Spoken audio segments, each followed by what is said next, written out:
Good. What's up? All right, we got this fun thing that we're going to be tinting. Give me 2 seconds. Make sure everything is connected. Looks good. Yep. All right, I think we're good. I think we're ready to get started. I already got started. I test fit a door and it worked beautifully. So we're going to continue that trend on this one. It's been a busy week. Can you sell me GeoShield Apex pre-cut? No, we currently do not do pre-cuts.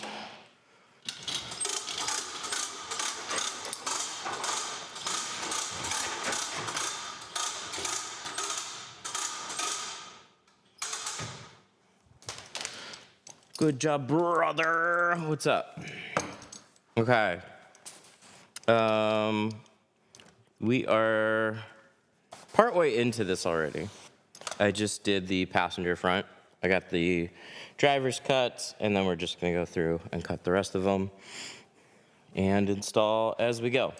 So we haven't shrunk this, We haven't shrunk this yet, but we will very shortly. What else do we need? This door panel cover, razor blade. Where can I get GeoShield pre-cut? I think there's a site called Tint Zoom.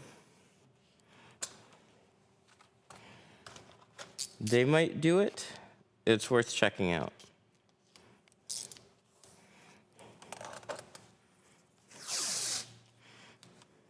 I took the window out of my car to tint them because it's impossible to do it outdoors. Work perfectly.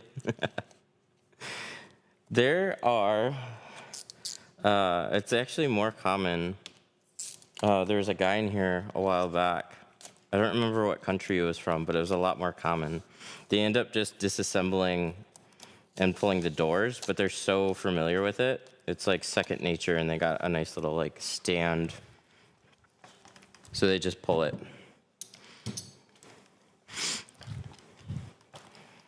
They only have Pro Nano ceramic. I'm sorry about that. Yeah, I just don't do that. Here, let me make sure this is connected, because I feel like this is not connected.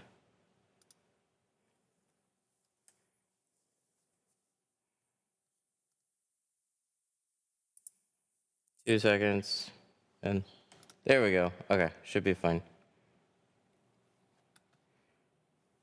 How's the quality of rock rose? You're shopping bottom of the barrel on that one. I have no idea, but I would not be, I don't know. Does Traveling Tinter sell pre-cut? I have no idea. He very well could.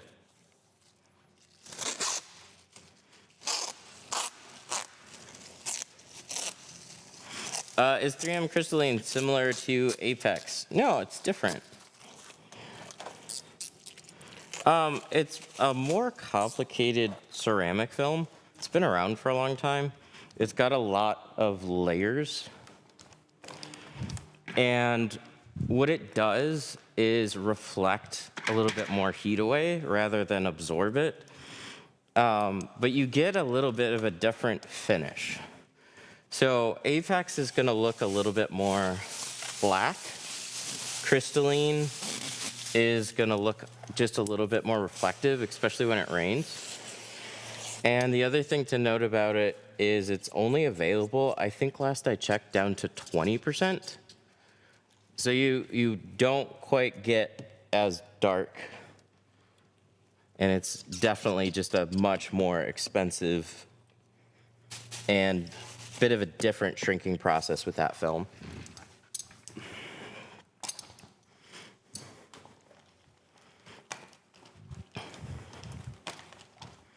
I don't think it's going to be really better. It's just different. I think most of what you feel is obviously while you're in the car, but while you're driving. So there might be like a slight difference when it's sitting out in a parking lot, but your car is always a metal box. There's only so much that you can do about that. Glass is always going to heat up. Car's going to get warm.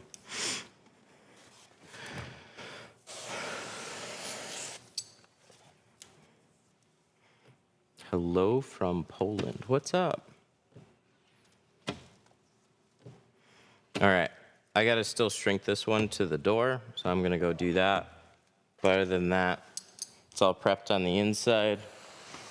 So let's go grab that. We need a heat gun. I should set up this side for a heat gun again. If we're using that sprayer again, let's keep things, let's put them back how they were. I got used to just using one side for a little bit because we had to clean them out, but we're good now.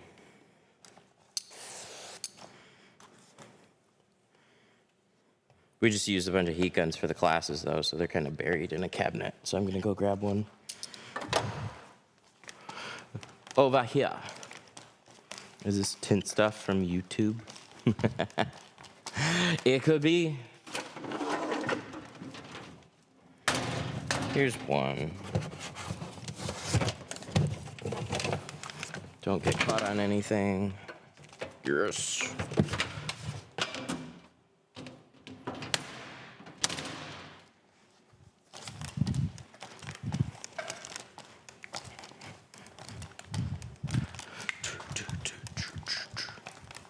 Like FPS. FPS tinter.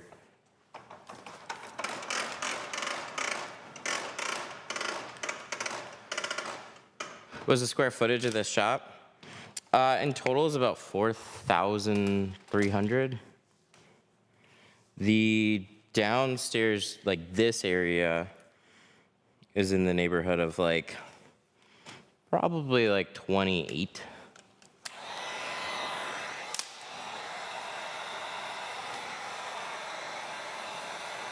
How good is GeoShield?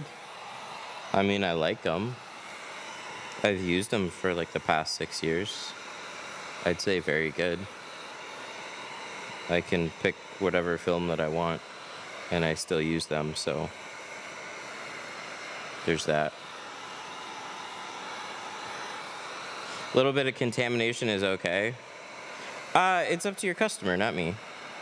There's always going to be something that you can usually find.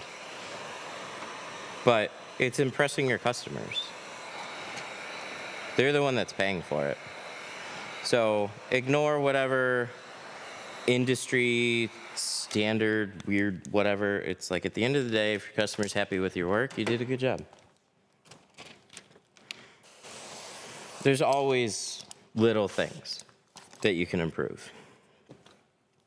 But when I walk up to a car, personally, I want to see an overall like level, like a good impression of clean.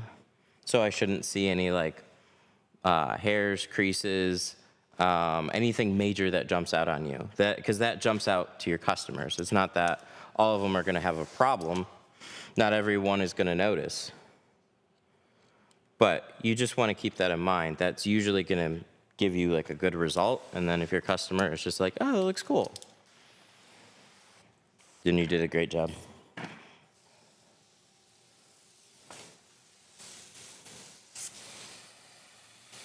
Just want to run a little soapy water through this line.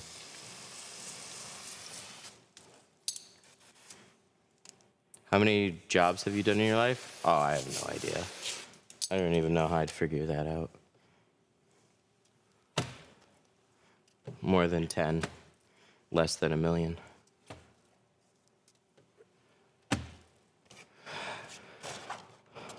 Whenever I apply tint on the inside, I always struggle to make it stick at the bottom of the car. I don't really understand. Like, are you mean tucking?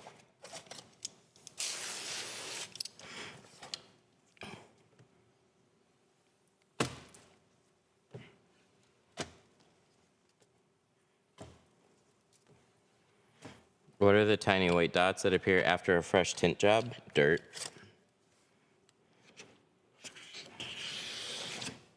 Definitely dirt.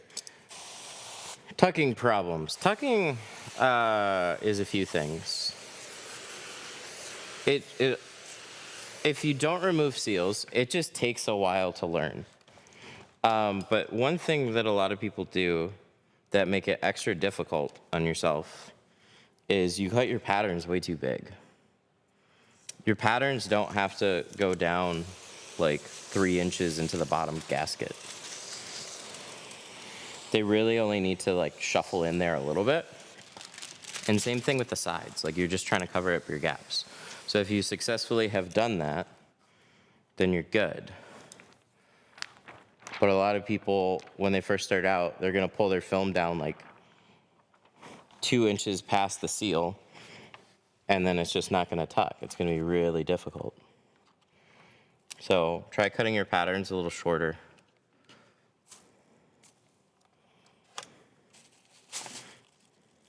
Like these are going maybe like quarter of an inch into the bottom. That's fine. The point is to make sure that the bottom edge is nice and flat. If the bottom edge hasn't been installed and locked down properly, then we got a good installation. Like door window stickers are a thing, and they go up and down all day, and they're not tucked into the seal, and those don't peel. So a good window film is gonna stick. It's also why I like a film like this. I want a film with a good adhesive.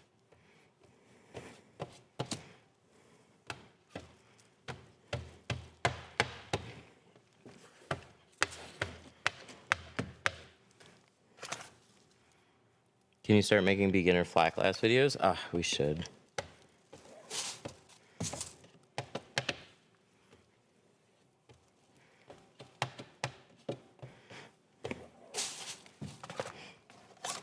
I've pretty much got into a groove with doing exclusively live streams. But that kind of stuff should get made too, you're right.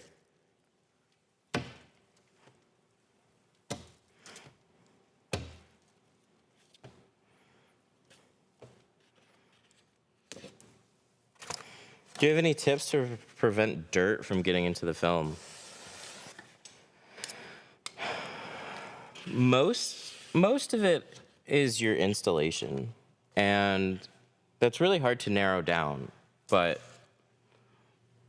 you want to identify any vacuums that you're creating, and anytime you like hear the film make noise, so like when it ruffles up at you, it's generally creasing and sucking in dirt. That's where like most of your problems happen during your installation. So any areas that you struggled to install, you're especially gonna get dirt. If it took you a while to like line it up along the top edge and you know, you like jumbled it around and stuff, it's getting dirt. It doesn't matter how many times you clean it.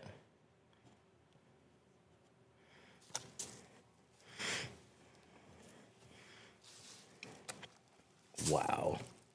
Okay, I had one little hang up that I did not notice. That's right here. I'm gonna take care of that. Yep, just that little hang up. Gonna adjust my blade a little bit. Yeah, look at this edge here. Can you see it okay? There we go. Look at this edge. That is a very clean friggin' edge on that. Good God. That was cut with core. Those of you that have seen this channel, I'll harp on software for top edges because that is largely where they will let me down. These have been extremely good. Not in every situation. But on a vehicle like this, the majority of what's gonna make this take a little while is cutting these edges nice and clean. And especially on these back doors, when you have, like the Teslas, right?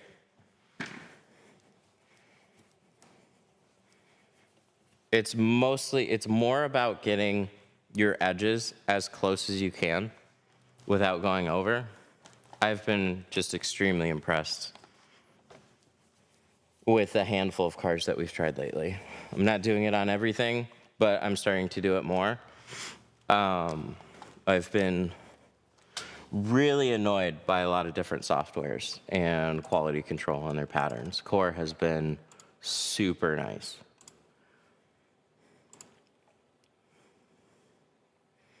.36, okay, I'm gonna tweak this blade just a touch, and then we're gonna click cut.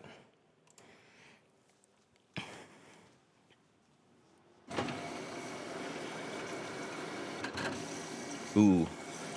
Ooh, gotta be careful on that. See that? It's going off track just a little bit. Should be good, but on the next run, we gotta shift it back over. If your roll is like telescoped a little bit, and I like to generally keep it towards the edges, I don't know why. I got so much margin on these. I don't need to do that. But just like out of habit, I try and like maximize how much I can always get. But you got to make sure your rolls are running perfectly straight. Otherwise, it'll off track a bit. And then you'll kick out some patterns. And then you'll be sad. That machine is expensive. They have less expensive machines that do really well.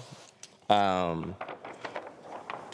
have one sitting over there called the Workhorse 2. But ever since we got the new pretty machine, obviously I want to use that more.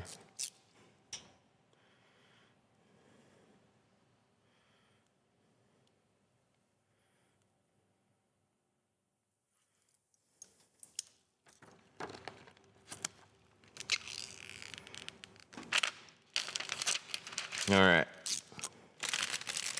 Well, that's a bad example of a nice peel. Here we go.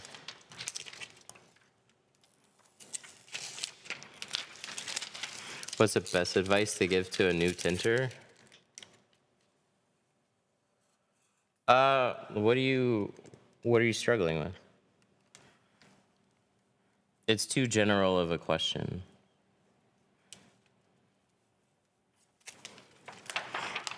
Shit's tough. Everybody makes mistakes. Like, I don't know.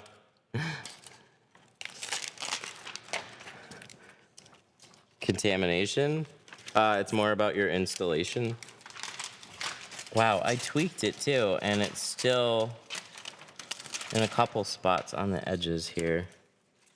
The other one did great, though. My driver's door I had no issues with. Maybe there's just a spot on my machine. I'm just gonna have to go through and make sure it's clean.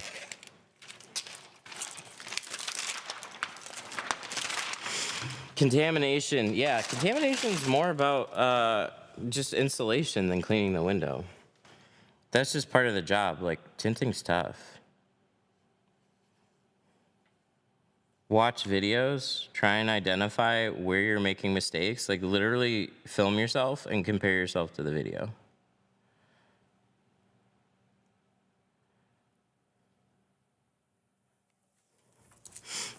But it's tough. That's why tinting is what it is. There's so many little hangups like that. Like, even cutting patterns, when you have a machine to do it, it doesn't make the job easy. It makes it easier overall, but you still got to shrink it, and you still got to do a good job installing.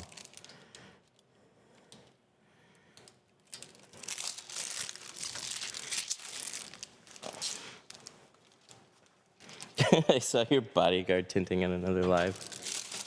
Oh, this morning? Oh, nice. He's got a car out there.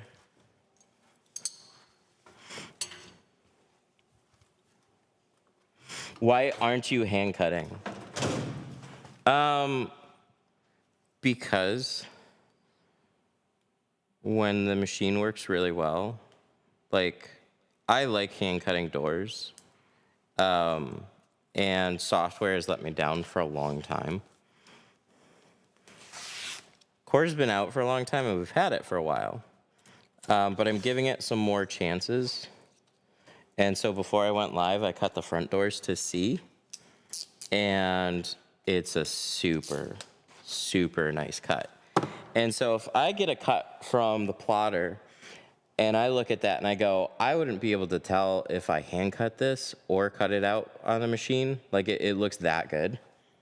Why would I fight against the machine? I'm pretty like agnostic to the process. I'm more interested in the result.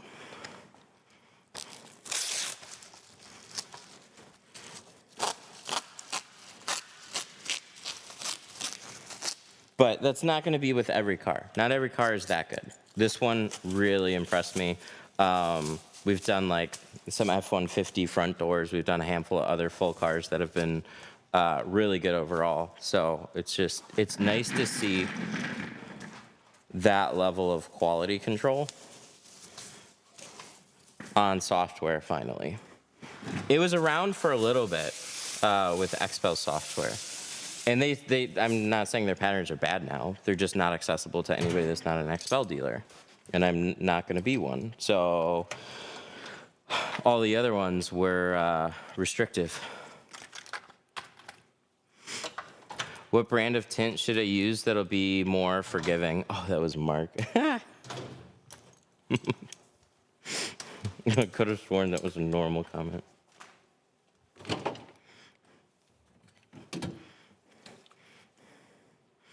I have a Jetta to watch out for. All the seals are going to be tight. It's going to be a bit of a pain in the butt. You're probably going to have front quarters on it too. Jettas just aren't fun.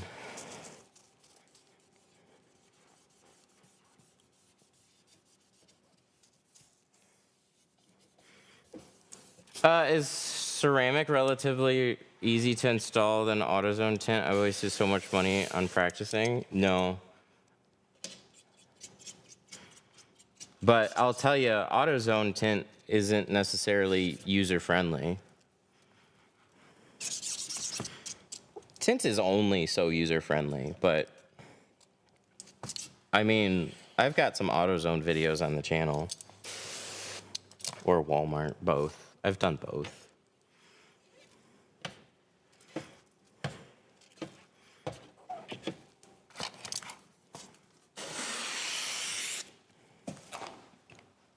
How long does tint from Temu last? Whatever their shipping times are. Probably about that long.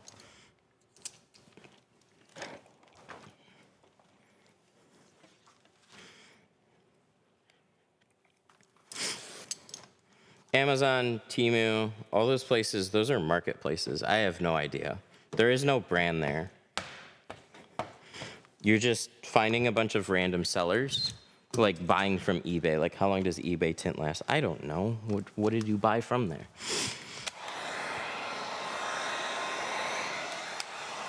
You upgraded from plastic stool to a rolling stool? It's been a while.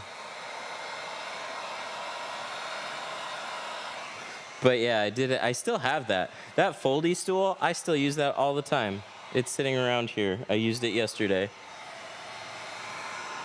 Just for like standing rather than tinting. What's the best tint brand? GeoShield. I'm just gonna I don't know what to say anymore, guys.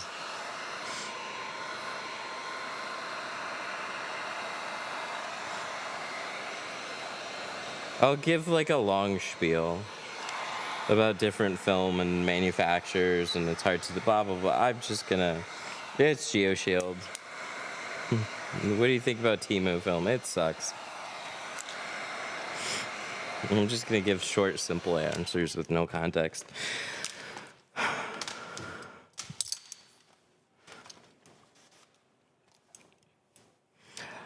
Watch your work for a year. I must say good job, but I gotta admit, I have the same job, but I work in the UAE. We don't shrink the film on the side windows. We operate in an open area. Do you like pull seals there?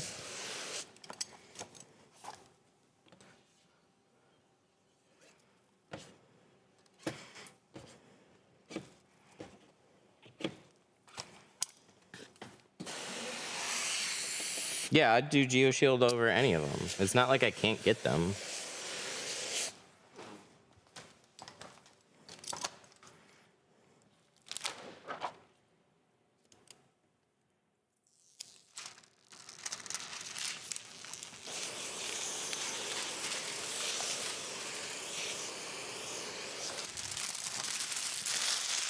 How you reading comments?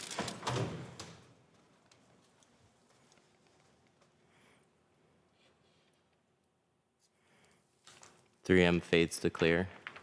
I'll say no decent brand is that simple. I think one thing that bugs me a lot is people talk in materials or brand as like an entire thing.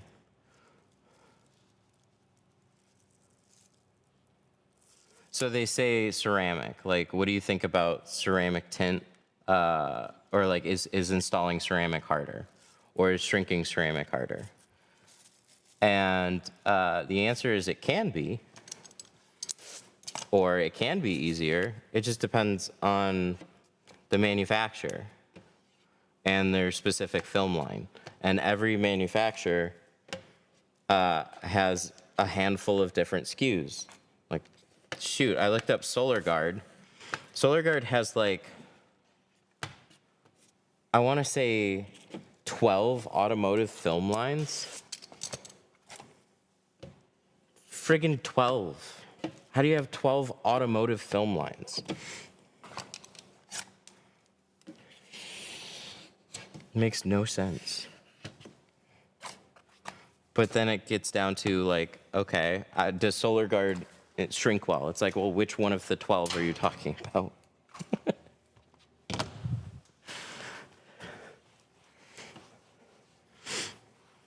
Yeah, I use GeoShield. We're using their Apex dual layer ceramic. That's the best film that they have. It's like double tinting your car in ceramic film. So we have 2 layers of ceramic in this film. Not your lame single layer ceramics. Only 1 layer is lame now.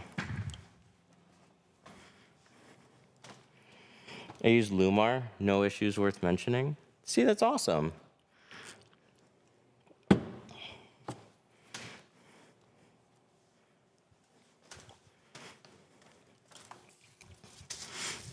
Looks like your tools are different. Have you pretty much changed all your tools? You know, I've wanted to go through and see what they used to be versus what they are now. I think the biggest things that have changed is probably just the colors. So I've used tri-edges for a long time, but now we have green ones. I've used fusion squeegees forever. Now I have a orange and blue one, the hybrid. This one's been out for a long time, but I've used their other ones. These used to be yellow. Now we get them in green.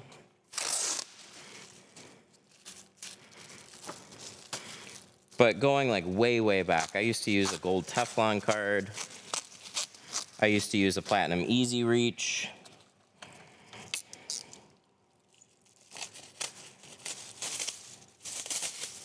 That was sloppy. I need new blade.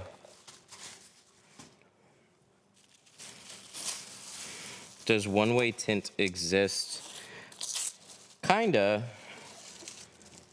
So on cars,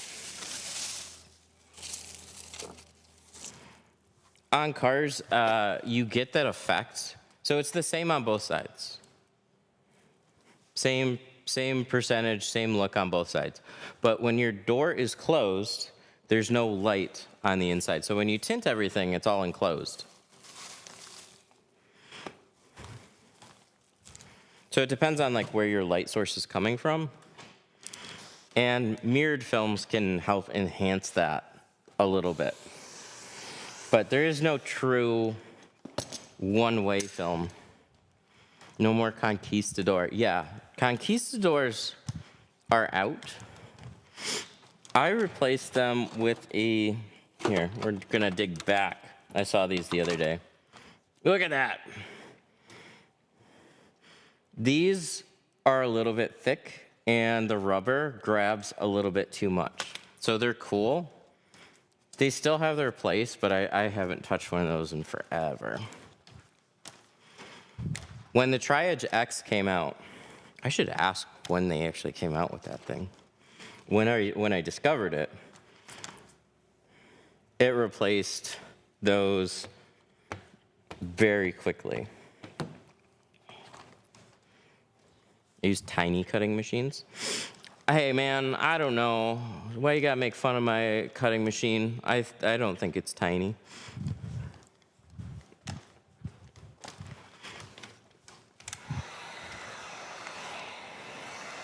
What do you do to help keep the dust down? Biggest thing is no ceiling fans. And I keep the garage door closed. The less like air you have circulating, the easier it is to manage all that stuff. You can still have like a heater or an air conditioner unit, that's fine. Just don't have it blowing on the car. It's not the size, it's how you use it.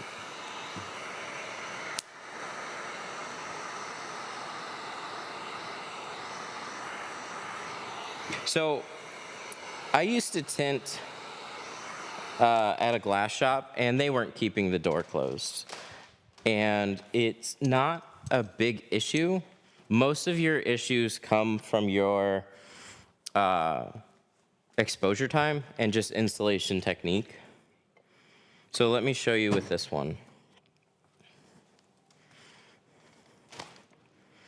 I haven't peeled the tint yet, so there's nothing that's gonna cling to the film. I mean, it might sit on the surface of like the liner, but it has nothing to do with getting the tint dirty. So I'm gonna clean it off first. I already scraped it. I don't know why I grabbed a razor blade. I don't need to do that again. So let's flush the seal here. And then I'm gonna coat the window. We're gonna go and peel this.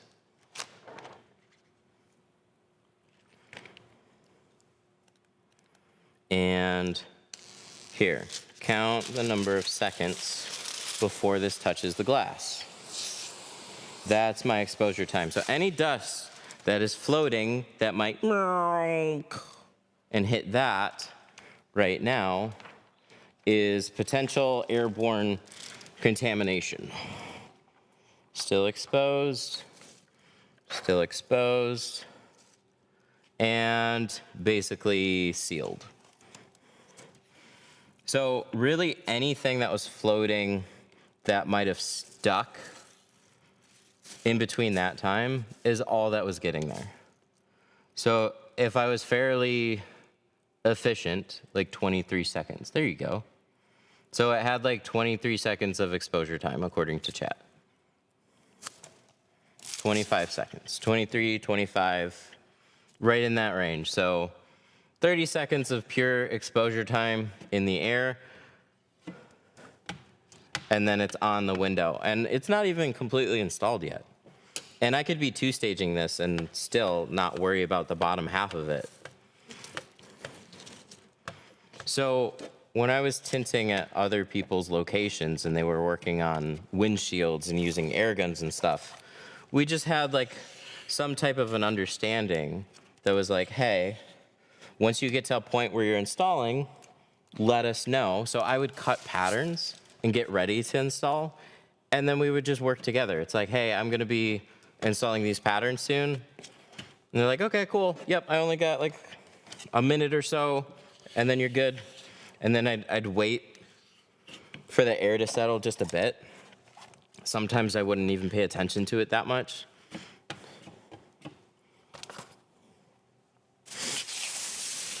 So any of that stuff, not if you spray the air, then you have zero. That could work. I mean, I've tried to spray bugs out of the air and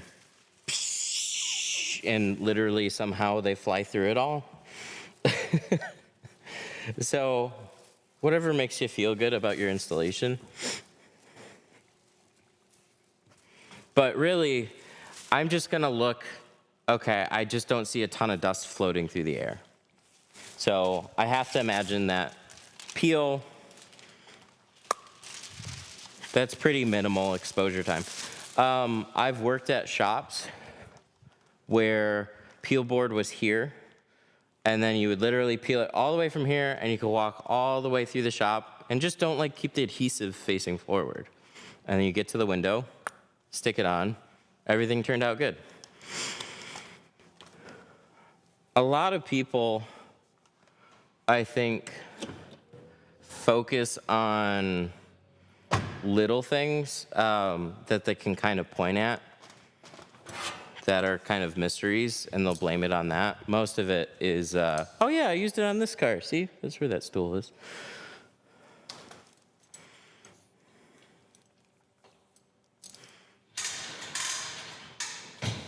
So your environment, like, it matters, but it doesn't matter as much as you might think. It's just good lighting in a clean space helps, but it's not gonna make your work clean. You don't need this place. I tint in a lot of shitty places. There was a, you can look them up, cartoons. I wonder if they have pictures of where they would make boxes. So they would do custom speaker boxes. I would tint in the same bay that they make custom speaker boxes. I had a bay that had a metal cage here, actually probably about to the edge of where this is right now. And then over on this side, similar story, workbench. So I could barely open the doors, and on trucks, it was hitting the metal cage.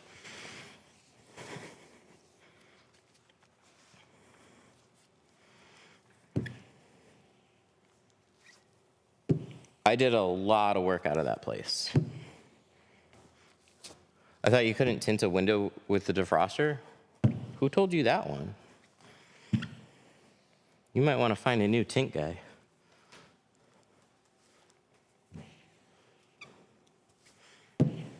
This is 2025. We tint over defrosters now.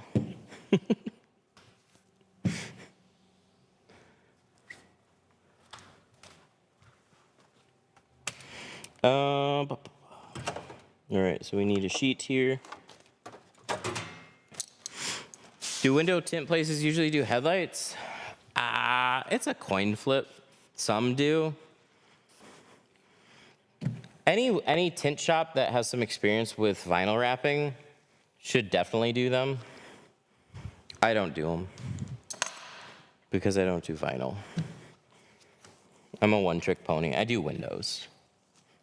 Not because I'm special. Or maybe you could say I'm special. I don't know.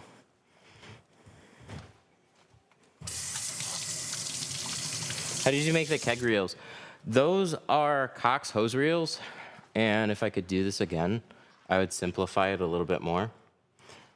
Sorry, where is it? You can see it? Yeah. These are standard NPT fittings.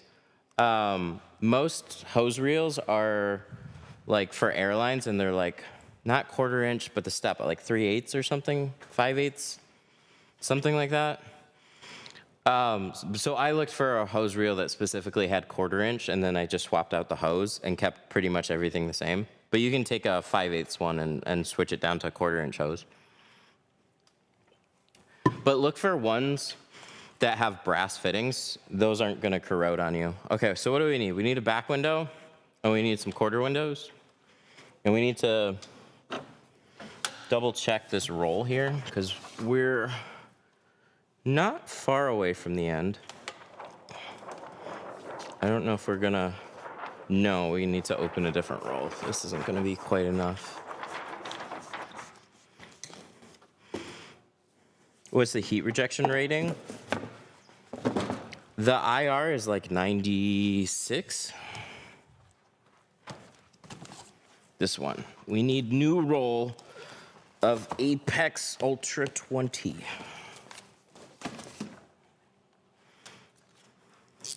Sealed. Factory fresh here. Which makes it a pain in the butt because it's just super heavy. Those 2 layers of ceramic are extra heavy. Is ceramic tint illegal? What would make ceramic tint illegal? They want everybody to stay hot in Texas.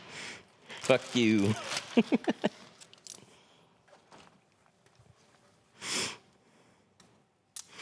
Is there worry about using a new roll in the middle of a job? No, not at all.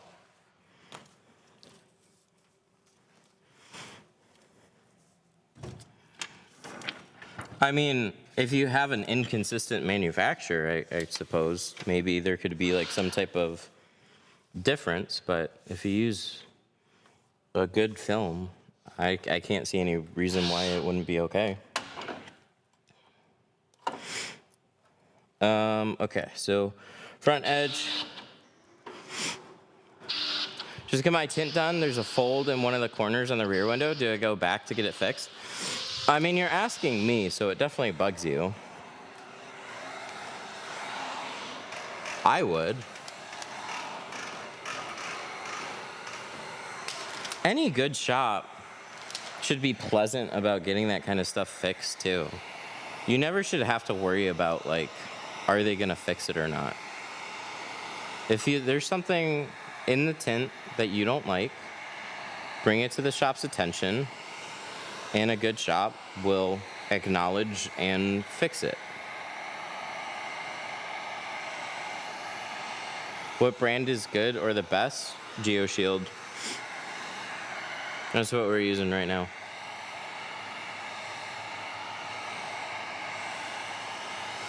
Are you double tinting the back glass? No, but they are getting 2 layers of ceramic.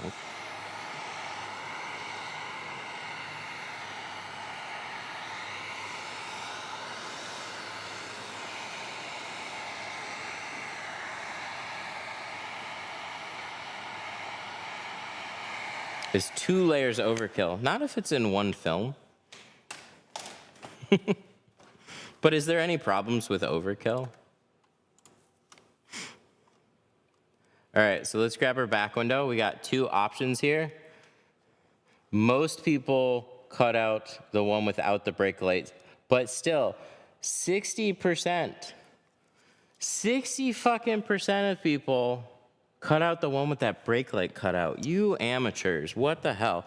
This brake light is not hard to remove. I already removed it. There's 2 little clips. This pops off. Those clips come out, and then it just falls off. Don't cut around that brake light. How do I know it's 60%? Well, it's close because 6,000 people cut this one, and then 11,000 people cut that one. So isn't that in the neighborhood of like a huge percentage did this one? Or is that wrong? Am I doing math wrong?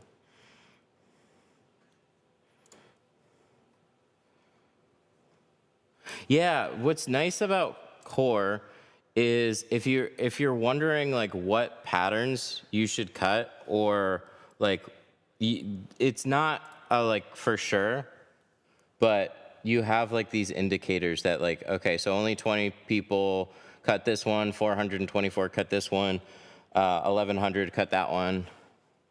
All right, somebody do the math on that one and tell me. So if we had 6,100 cut out this one, then 11,000 cutting out this one, it's 35%. That's still high. There we go. I'm not a math expert. There's still way too many people that are cutting out that brake light. It doesn't need to be that way. I still stand on what I said. Too many people.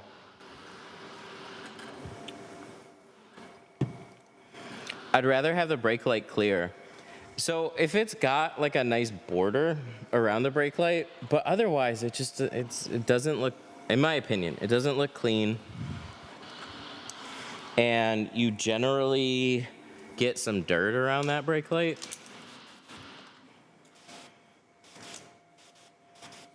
It's actually 56%. Okay, all right, hang on. I'm not admitting defeat yet. We're gonna chat GPT this thing. Hey, I got a question about window tint. Sure, go ahead. What do you want to know? Okay, so if 11,000 people cut out a back window in one particular pattern and then 6,000 people cut out in another pattern, what percentage is cutting out the 6,000 versus the 11,000? To find the percentage, you divide the smaller number by the larger number and then multiply by 100. So 6,000 divided by 11,000 is approximately 0.54. And multiplying that by 100 gives you about 54.5%.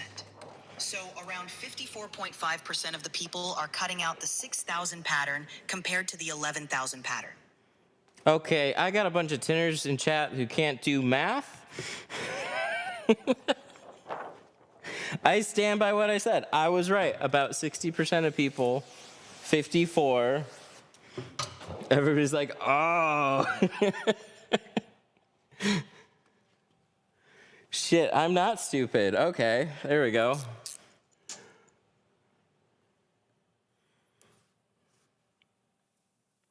Those are my favorite types of questions to ask GPT. I asked it the other day about Starbucks stars, because every certain amount of stars that you get, like you could get a bag of coffee beans. And I'm like, how many times do I have to go to Starbucks to then earn enough stars to then use the beans at home to then offset any of those costs? I'll just like ramble on an obscure question and it'll take it like 100% seriously and give me an actual answer. I love it for that. It's so great.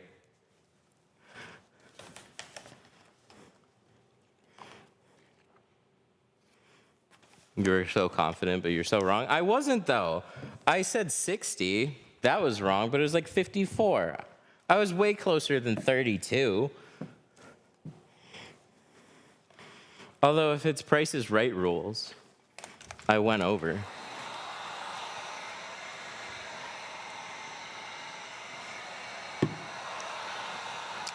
Oh, I was talking about the people who said 35. Okay.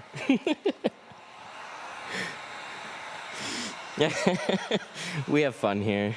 Some days we have fun here. I love when we get into these obscure segues like that.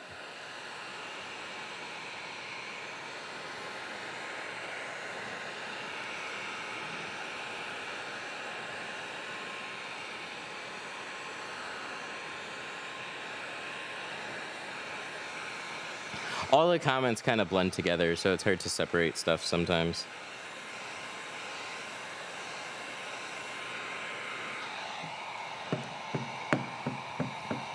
I should dry this off before I shrink it. This is gonna make it take longer. So I trimmed it on the plotter, but that leaves one side wet. Or if I trim it, sorry, on the board.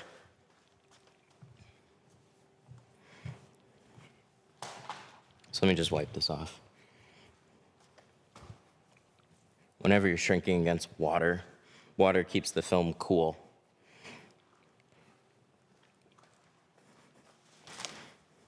Did you use a dryer sheet? Yes. Yes, we got Snuggle underneath.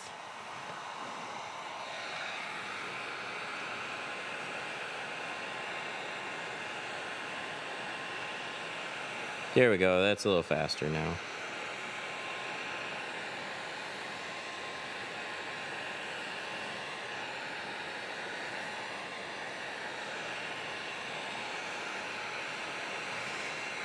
How long does it take to do a sedan? It depends. It depends on like how much hustle you have.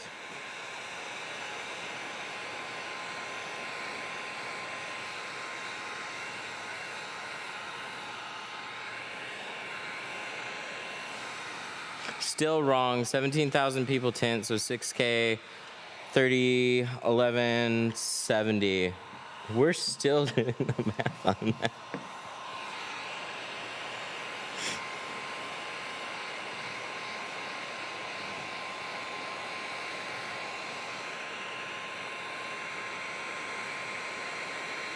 You know, it did say it took one number and divided it by the other number.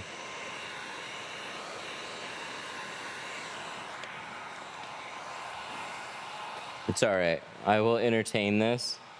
I will entertain this. We aren't sure if you did the math right on that one. So there in total would have been 11,000 people that cut out one pattern and then 6,000 people. So would you add those people together? Ah, got it. If you want to find the percentage of people who cut out the 6,000 pattern out of the total number of people, then you'd add the two groups together first. So 11,000 plus 6,000 is 17,000 total. Then you divide the 6,000 by 17,000 and multiply by 100. That gives you approximately 35.3%. Oh, shit. Shut up.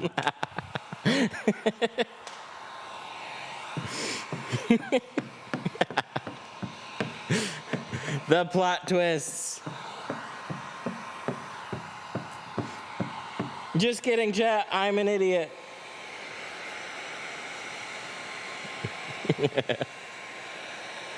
Everybody's like, see, I was right.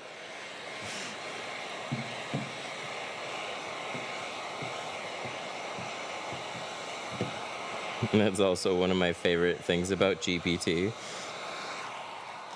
Is it's always so confident in everything too. So when it confidently makes a mistake and then you correct it, it's just like, oh, of course, duh.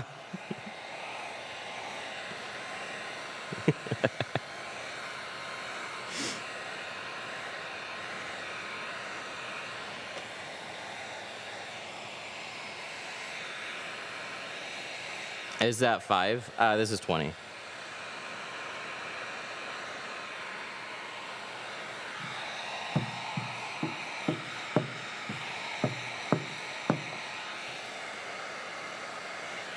That's why you're tinting. Even though math is in my first name, I've never claimed to be good at math.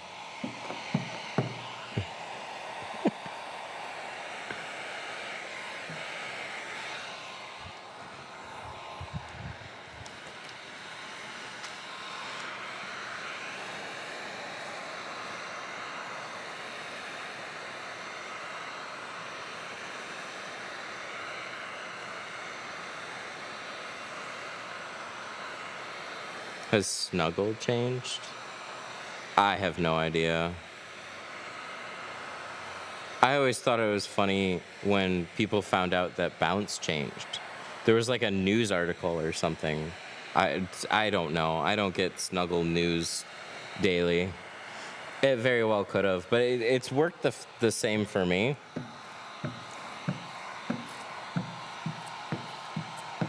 But these products are not made.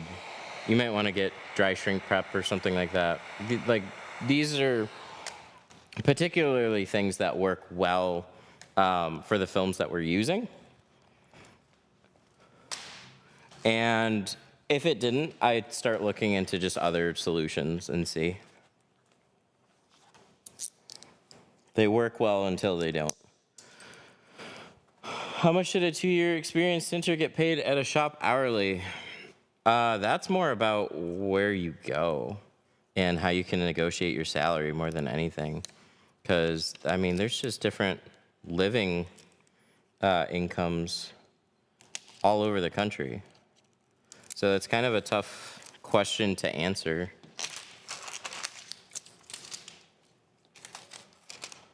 Oh, you know what? We're going to put this on the board anyways.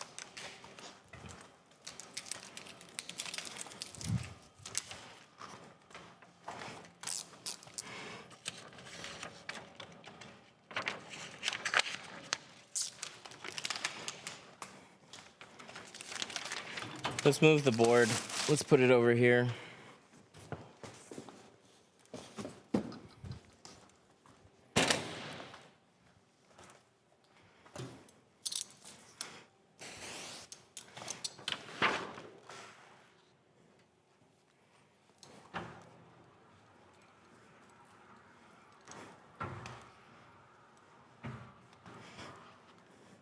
Here's a math problem for chat. What's the voltage of a circuit of 52 ohms and a resistance of 4.6 amps?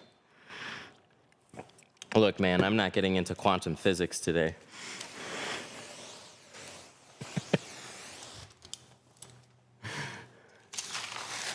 If you've ever been able to not tint a car, what has it been?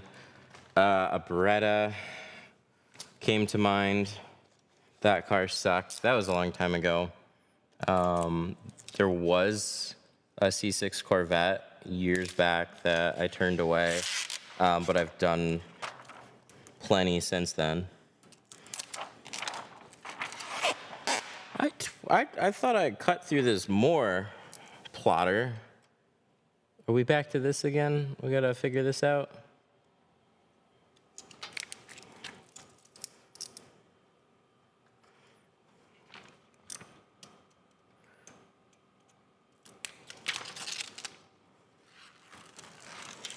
See, that's all good.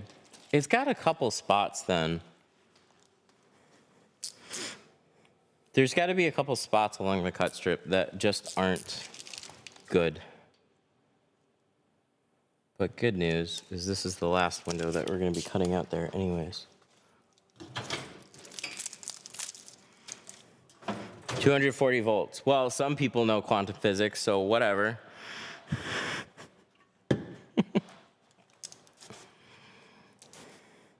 Do you have some people bring some raggedy cars in?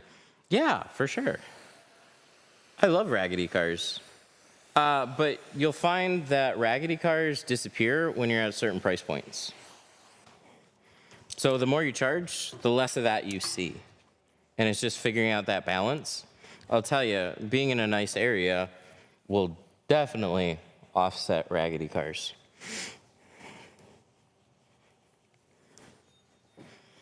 But raggedy cars was like my bread and butter for a long time.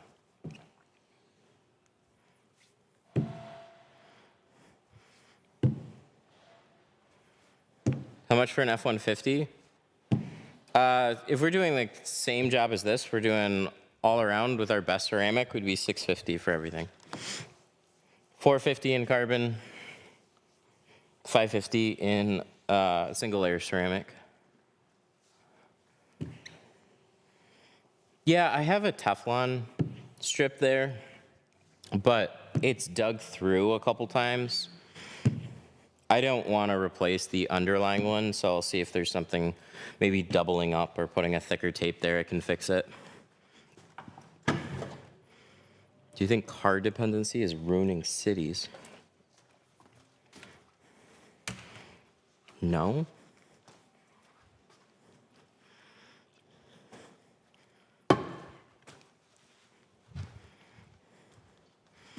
All right. So I'm going to get a few towels to put back here, and we're going to place this over here on the table and not forget that later.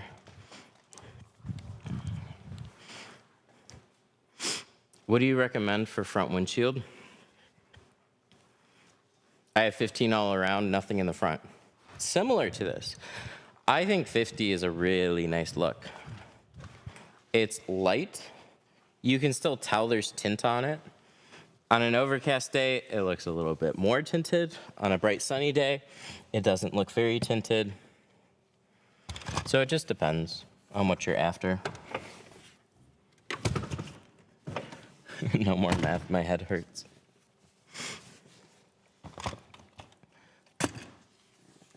What helps with little dust spots when you're tinting cars with dusty interiors? I think a lot of people get too hung up on the interiors. Your interior doesn't matter all that much. You can have fuzz on the deck lid. You can have garbage on the passenger seat. You shouldn't be touching that kind of stuff. What matters is the state of the window, and glass cleans up fairly easily. And if the seals are dirty, you can just tape them. I'm not saying that makes every car a breeze to tint, but it's not that bad. It's really not. I'm thinking. So these modules here, let's not get those wet. So I'm gonna cover those up. rather than, because I'm gonna leave this up, I'm gonna clean the whole thing, water's gonna drip down. We obviously, this looks like it would be expensive if water just, you know, funneled along here and started filling this little module up. It probably does something special. So we just don't want to ruin anything like that.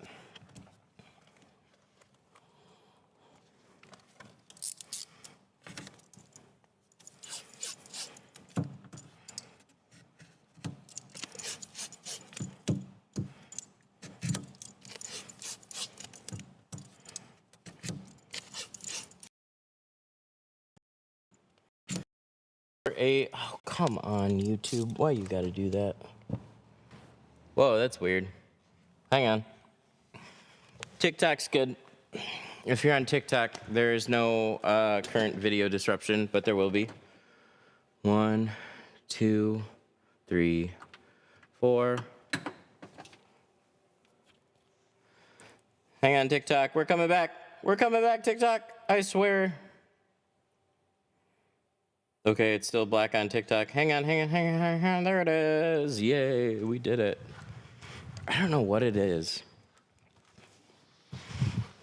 Every once in a while, it just decides to be stupid and then pauses, like freezes the video. I don't know why, but it does. But we back now.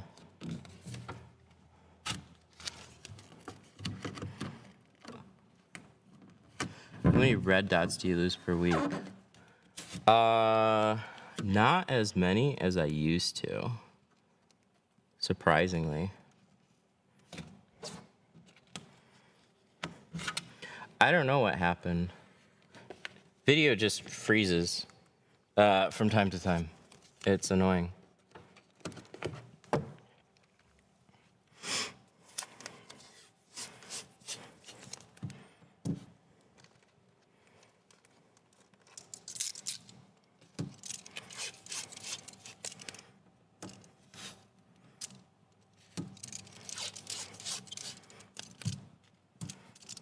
Video driver update. There isn't much I can do on that. It's a Mac Mini.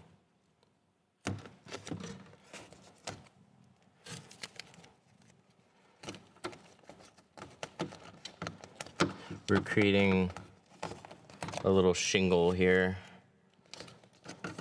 And then water will run past and we won't have any issues. Cool. I don't remember happening that with the GoPro streams. No.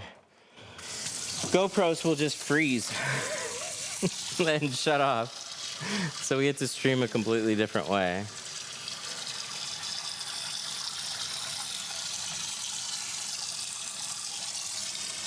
But I also couldn't stream on TikTok at the same time, so. Does this dry out your hands? It definitely can, especially in the wintertime.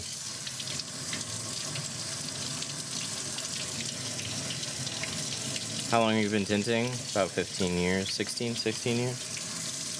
This is a BMW 440IM thing. I don't know, there's numbers, but it's nice.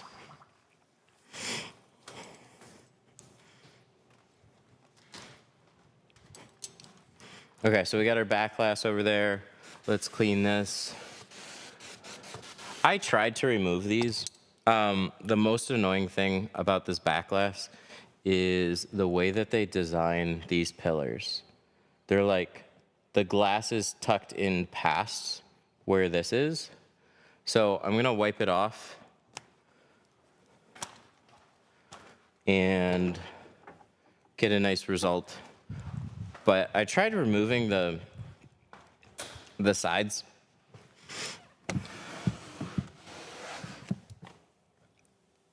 But part of it scared me, so I stopped.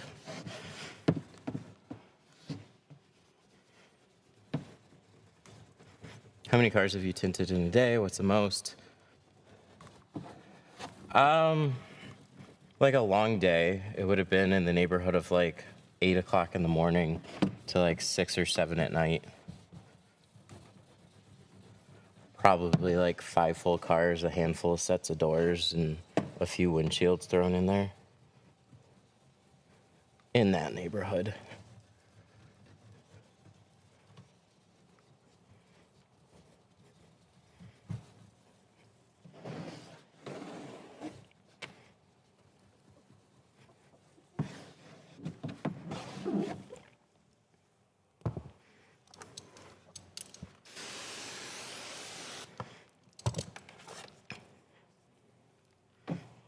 I got my t-shirt. I really like it. Thank you very much.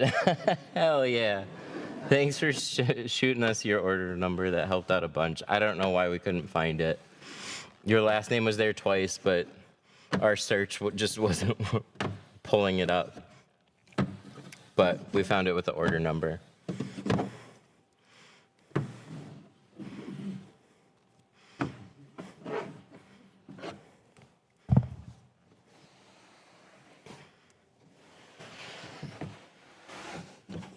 Yeah. Wipe these off. And we won't have any issues with it. What do you think about the magnetic tint that they're coming out with? What magnetic tint?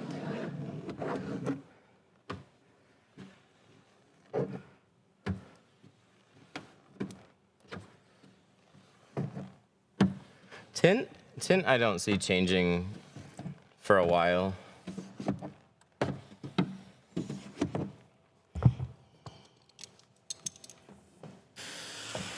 I just don't. I don't think there's going to be any significant changes other than making it more user-friendly, but there's all the stuff that you got to work past. Even if you have a film that you take shrinking out of, it'll only be so easy to actually install. Oh, I got to flip this. That's right. What's the best tint brand? GeoShield. We're just keeping it simple today.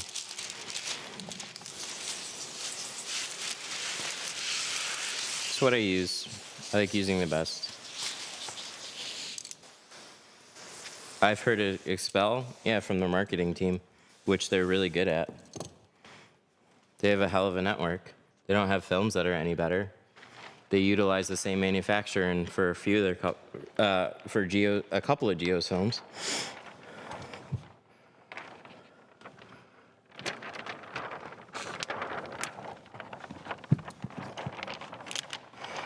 Did you remove that panel for what, or why did you remove that panel? That's a good question. I removed that panel because it had a third brake light, and I didn't want that brake light to get in my way. I just want the best heat rejection. Yeah, so you're gonna come across XR Plus. XR Plus isn't any better than Apex, and Apex is more cost effective.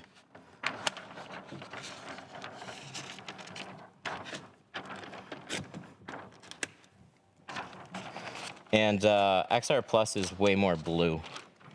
You'll see that too. See, we're going all out today. Fuck it. That's why I use Apex. That's one reason I don't use Expel. It's network and film company and whatever aside, I think this is a better film.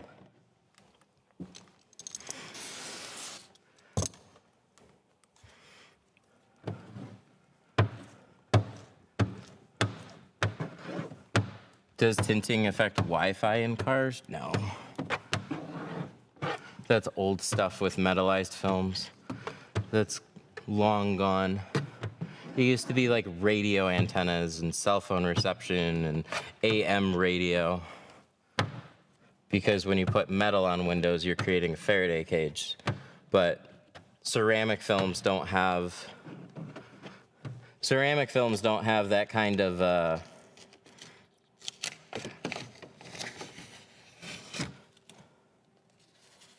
hang on one sec, let's get this out of here. There we go.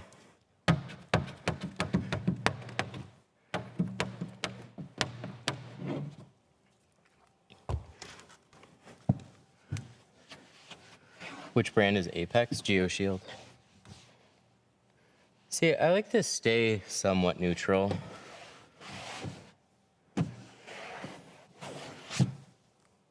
But there's a reason why I use these films. How's the warranty? Good, like all the other ones. Lifetime.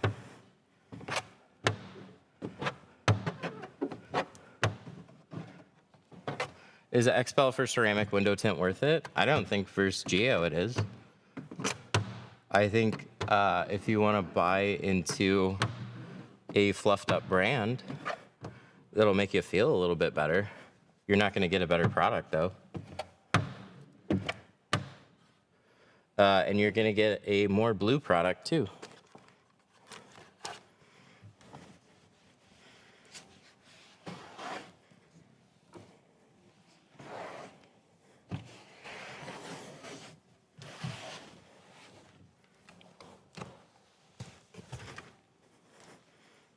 Do you do 5% on 5%? No, because I have 2%. So rather than doing 2 layers of a lighter film, I'll just do 1 layer of a darker film. Customer will keep their warranty, and then they'll get the darkness that they're going after. Do you know the UV and IR rejection percentages for Apex? IR is going to be in the 96 range, and UV is like 99 on just about every window film ever made.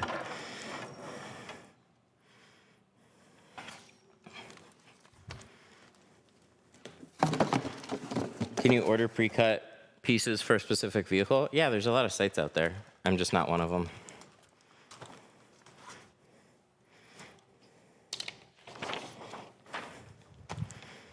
Okay, not every. Most warranties are going to cover general film failures.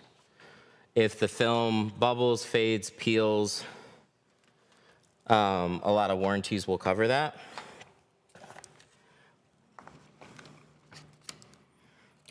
No warranty covers damage. It's basically just if any natural things happen to your tint without you actually causing the damage yourself, that's going to be covered. It's kind of like most products. If I have a phone and within a year that phone fizzles out, that's covered.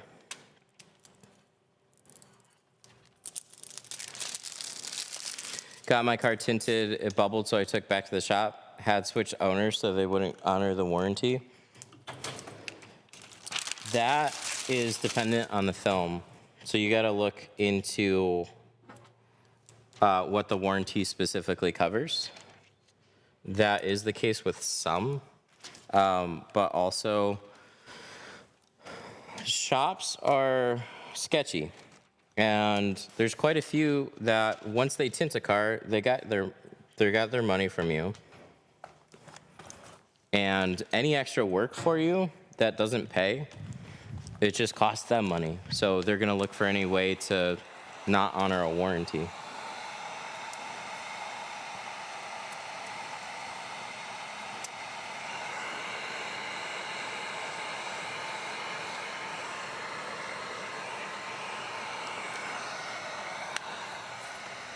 I'm placing C2 carbon on carbon, charging 180 around minus front windshield. Thoughts? It's cheap.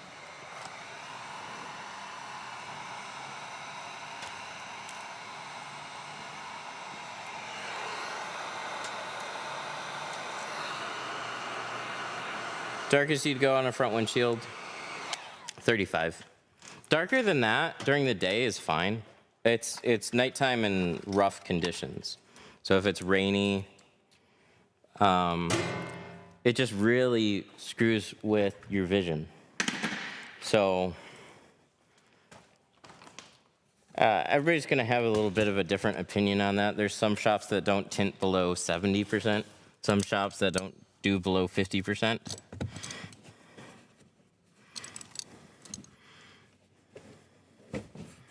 I've done darker than 35. I'm just not really going to be public about it. Do you place 5% on front windshields for clients? No.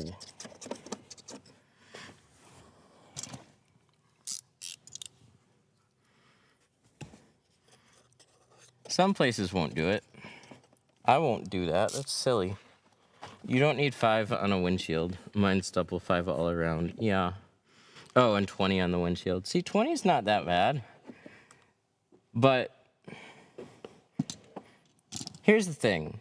You'll make what? A couple $100 doing it?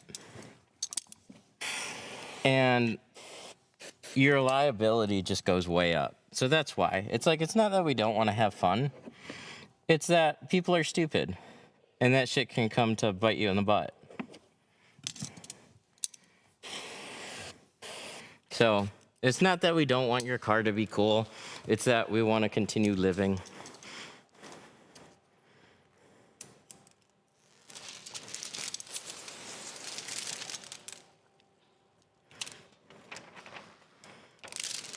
Thoughts on mobile tinting?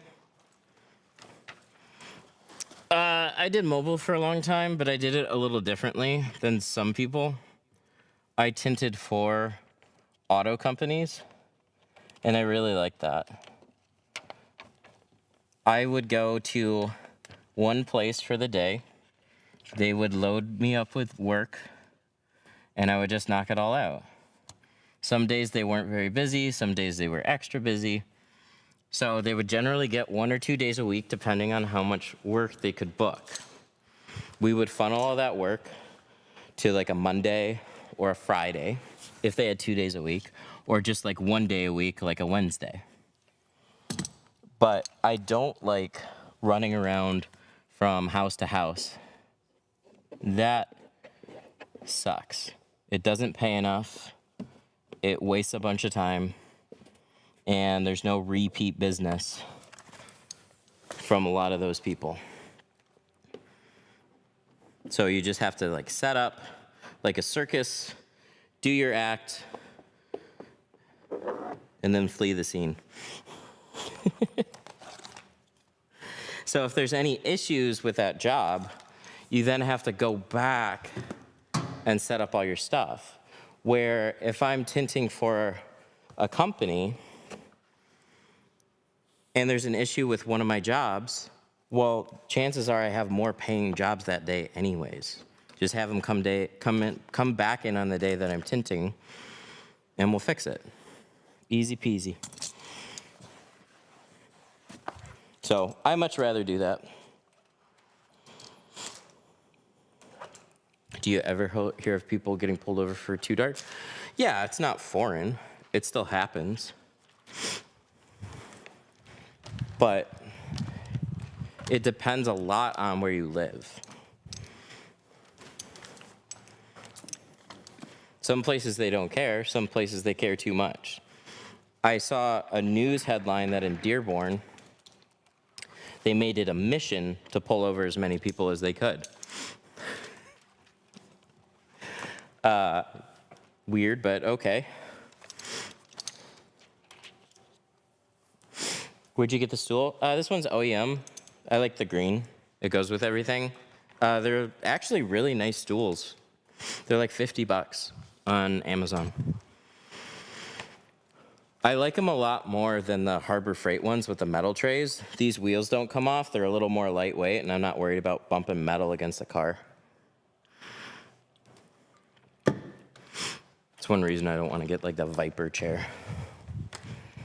They're just too hefty. I like kicking around a lightweight stool instead.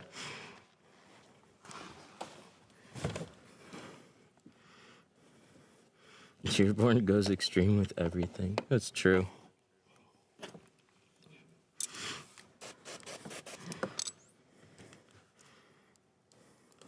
Do you get the how do you get the contracts with car companies? So like dealerships, you literally walk in and ask to talk to a sales manager.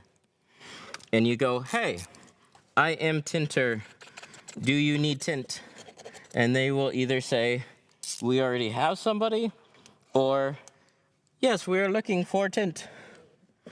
And you'll go, great. I will tint for you. and then you can just come up with a program, and whatever terms you agree to per car is up to you. But it's as simple as literally walking in and talking to people. What you'll find is a lot of different businesses are just too busy doing what they usually do, and they would like to do more. They all would like to make more money. It's just work to go out and seek and find a tinter. And a lot of tinters are sketchy. So they'll do subpar work, they'll cause damage, and then or they won't fix their work and they'll just leave and make a bunch of upset customers. Or if they're decent, they'll hang around for a couple months or a year, and then they'll do something else. They'll start their own shop. So it's very challenging for businesses that aren't doing that much volume to keep good tinters. So it's really not hard to go find work at any of those places. Dealerships, though, some of them are worth it, but a lot of them are not necessarily like worth your time because they want to nickel and dime you on what they'll pay out. And they'll expect you to show up anytime they need a car tinted.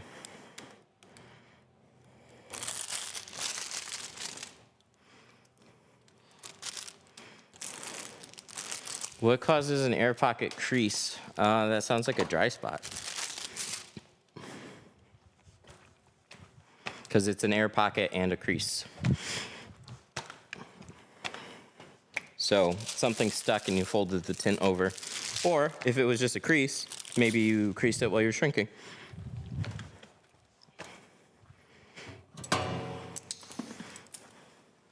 All right, most of the car is done. We just got a windshield to do. We're gonna be doing Apex 70%.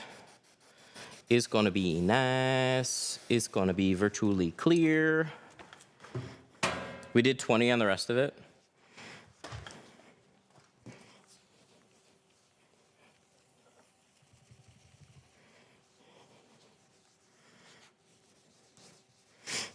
$35 on a windshield is dark. $35 on the front doors is relatively light. All right, so we give it a good scrub, and we're gonna squeegee this off. What's the legal limit for tint? Anything if you got a doctor's note. Anything on the rear without a doctor's note, and nothing but the top 4 inches on both the front doors and the windshield if you don't have a doctor's note.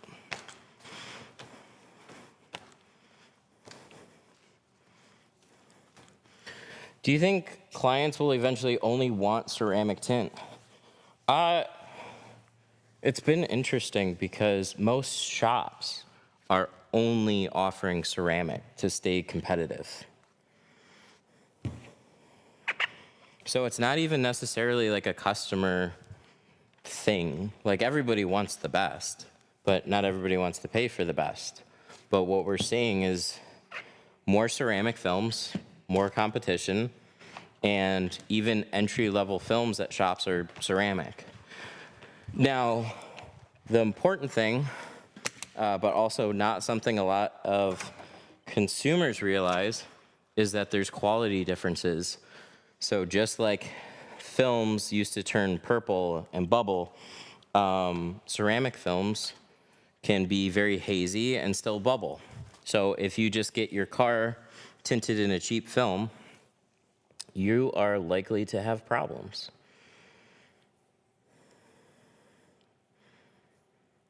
So like I always say,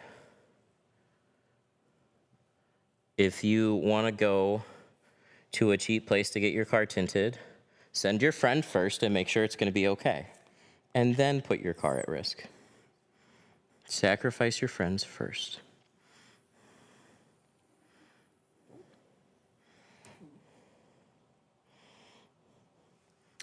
I heard a tint shop got sued because the customer got dark windshield tint, couldn't see at night, got into an accident.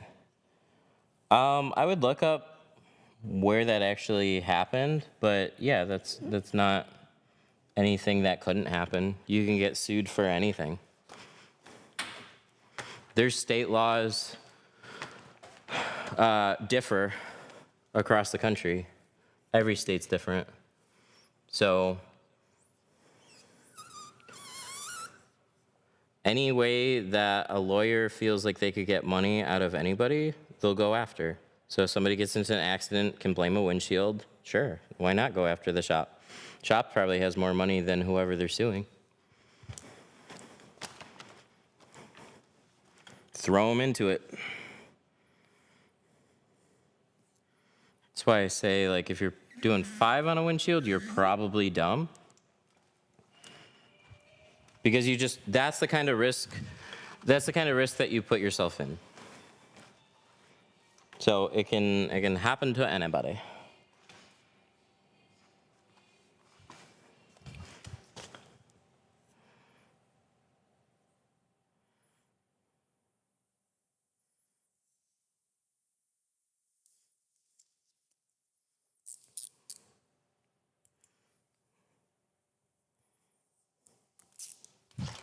Anything darker than 20 is insane. Yeah.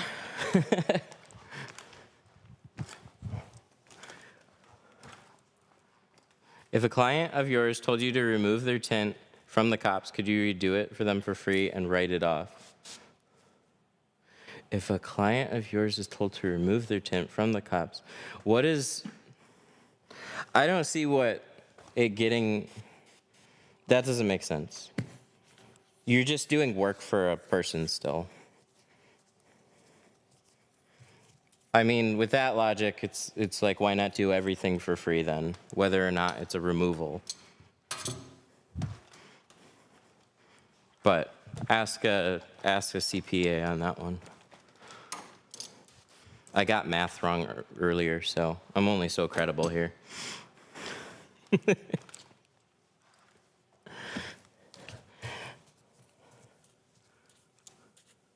What's a regular price for a VW Passat?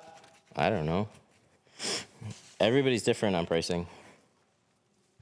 For every shop that's going to charge $500, there's somebody nearby that's going to charge $100.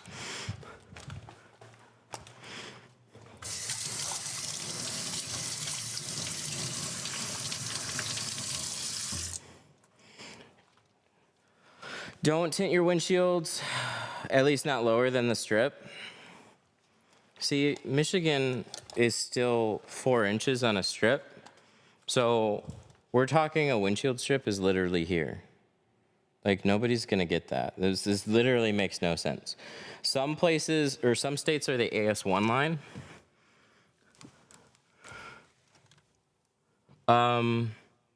There is no AS1 line on this windshield, so I was going to point one out, but it literally doesn't have one. That's interesting. What do your dryer sheets do? They make my clothes soft. And they also help me shrink windows.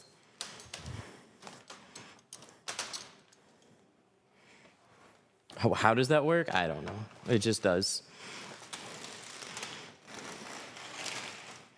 You can shrink with baby powder. You can shrink with dryer sheets. You can shrink with soap bars.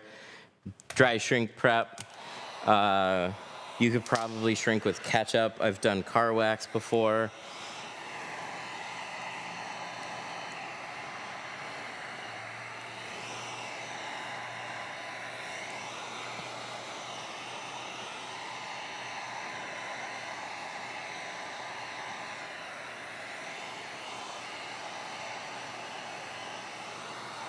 What ceramic do you use? I use Apex dual layer GeoShield. GeoShield, we're using their Apex line right now.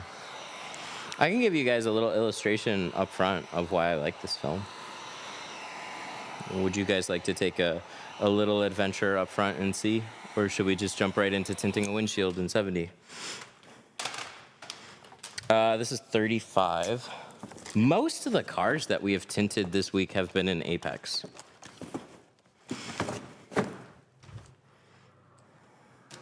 Let's go. All right, let me grab the roll. Oh, it's heavy. No, don't fall. Hang on. Stay. All right, we'll go take a little adventure. Field trip.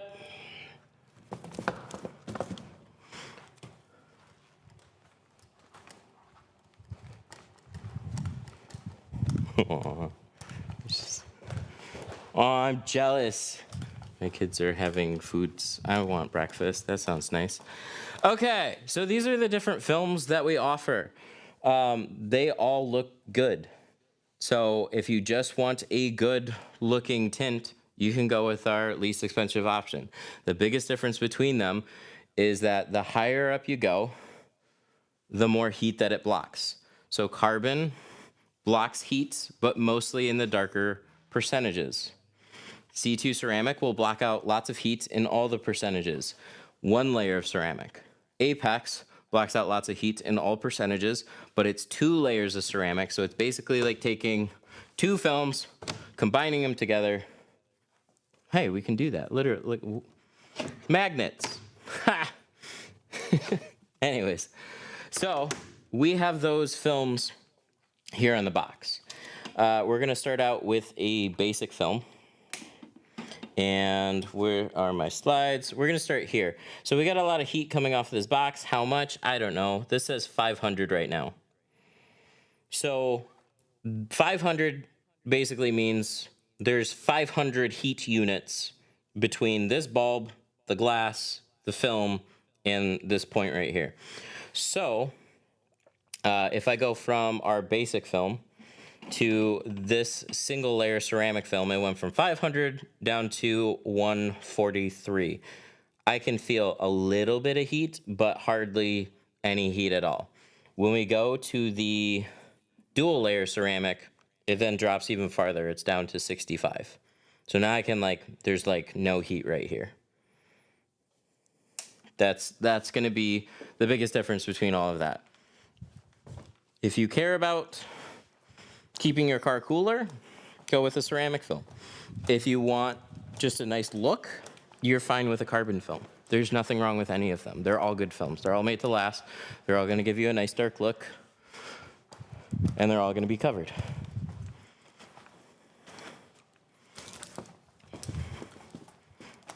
So we're doing that dual layer ceramic right now in a 70%.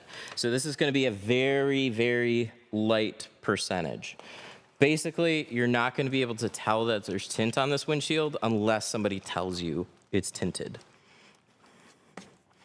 But it's still going to block out all that heat.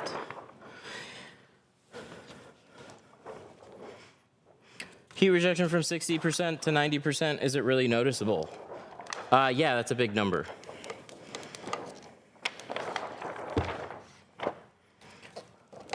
So if you're going with like a single layer ceramic, it's gonna block out a lot. If you're going with a dual layer ceramic, it's gonna block out like that much more. It's the bleeding edge of window film, which is only so exciting. It's like being at the bleeding edge of PCs.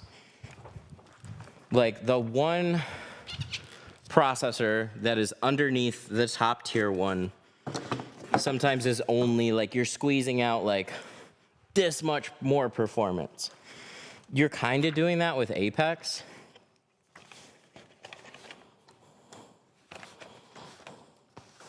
Where like how much more is it really doing for you? It's the best. Who cares?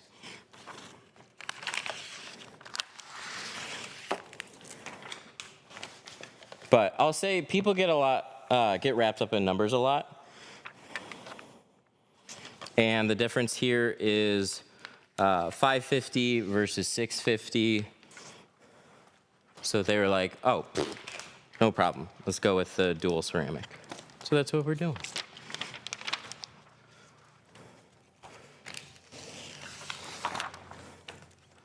Trim this off. Where are you located and how much to tint a Mustang? We're in Sterling Heights. Detroit Tint Studio.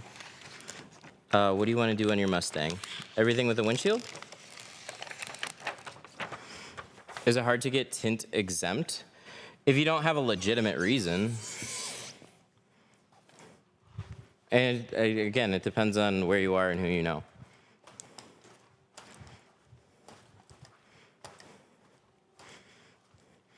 Best dark tint for visibility on a windshield, 35.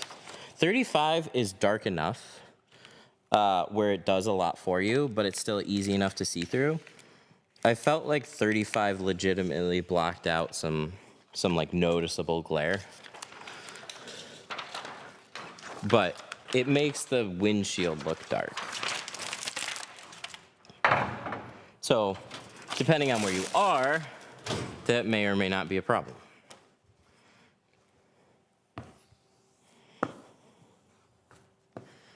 %, is that too dark for a front windshield? Yeah, most of the time during normal daytime, no, it's fine. But you're driving down a darker road through a neighborhood. It's late at night. Kid jumps out into the middle of the road, or whatever situation like that. Somebody's just taking out the garbage. Sees something in the middle of the street. You're going faster. You're not paying attention as closely. Like, it's those little differences that really matter. That's why it becomes such a problem. Even if I have bright lights, yes, even if you have bright lights, you're blocking out 80% of the visible light. I mean, you're looking for my blessing. I'm not going to give it.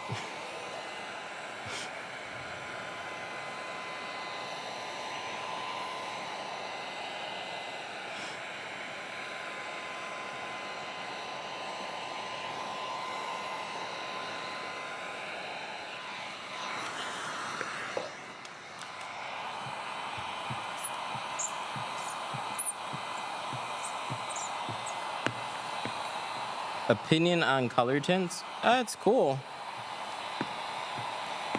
I wish we could have more fun stuff with window tint, but we just can't have as much fun as vinyl. Wrapping cars, you get so much variety. You can pick any color that you want. Window tint, it's largely just the same. Dark films, carbon, ceramic, chameleon films are a thing, but they're just way more targeted, not as well supported. So you can still find them and do them, but it's not exactly great around here, I'd say. Would you rather do wrapping or PPF? PPF. Go with PPF, like for sure. PPF is transitioning into color wrap PPF. You'll get more per job doing PPF, and you're getting better clients. It's not that you can't grow a really cool business off of vinyl wrapping,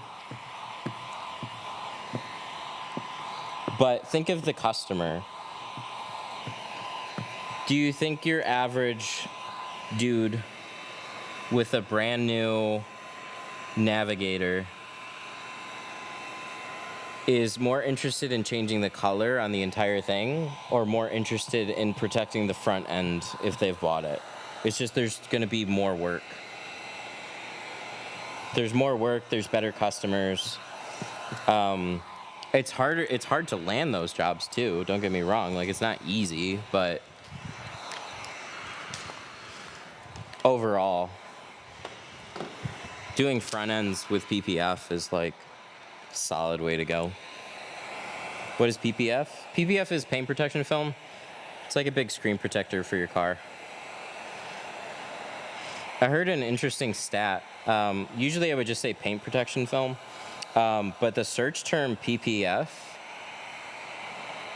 is passing paint protection film, or has. So like both are important, but it's cool to see that PPF is just kind of like It's an easier way to say it.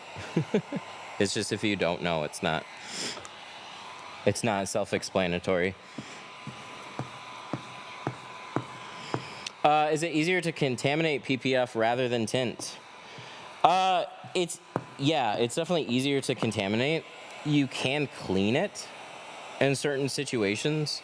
So if you have like a couple specks of dirt or something, you can pull it back up and flush those out, depending on the film that you're working with.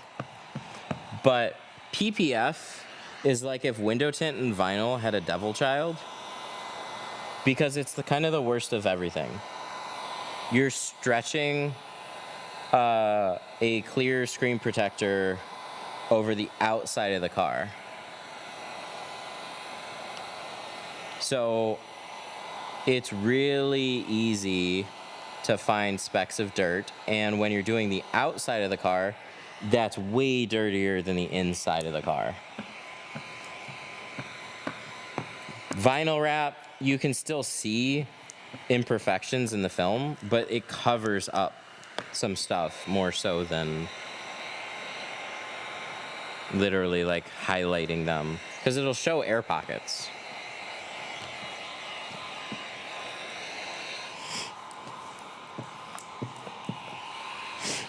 How do you know if you have a cheap tint?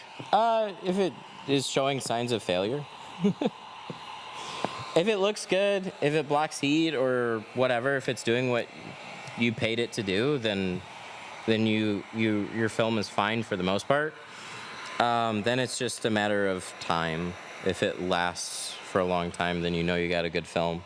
So that's kind of been frustrating about it. Generally, there's, if there's a color that stands out a lot, usually like a green or brown or I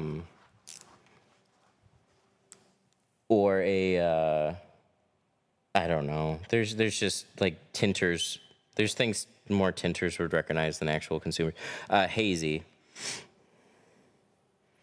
Why do people hate on Tint X so much?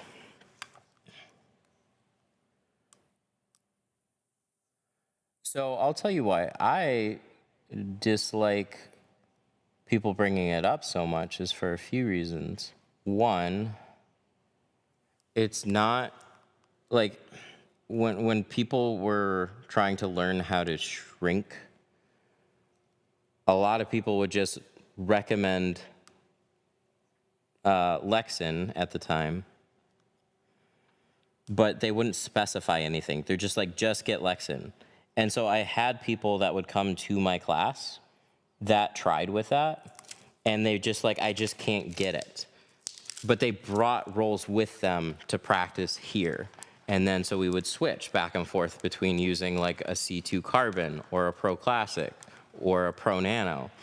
And they're just like, holy shit, this is like night and day difference between the two. So cheap carbon films and cheap ceramic films, they're just not as beginner friendly. They require more heat. That's how they used to be when they first came out. They were just more rubbery, a little bit difficult to install. But they've gotten better. So their Pure Max line is decent. But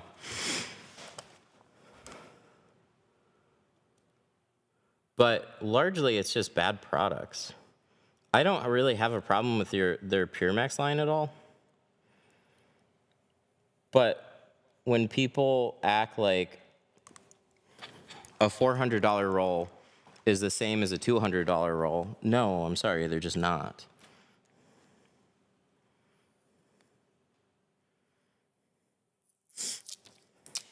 But other people get a little butthurt about price competition.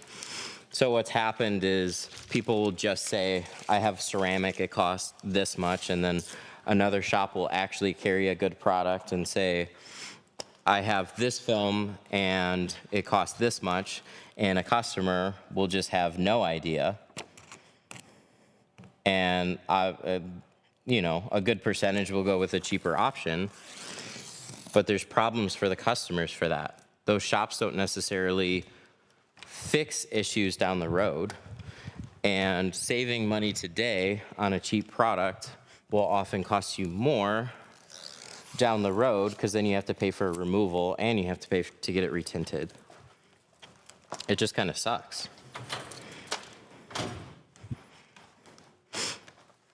So you can have adhesive failure, you can have film failure, blurry windows, can become unsafe, less clear to see through, makes it kind of a hazard to drive with. So some people will kind of generalize that in particular films. I've actually seen like all their films. And so like I know for sure, I had an employee here. He bought their cheapest ceramic. That shit was so hazy. It was bad. He was like, I couldn't help it. The price was like too good. So I want to learn how to tint my car in it. I was like, all right, that's fine. And so after he struggled through it, I helped him out with it. He pulled it outside and he's just like, oh, this shit's not good. This is not that. But a lot of people pretend they're the same.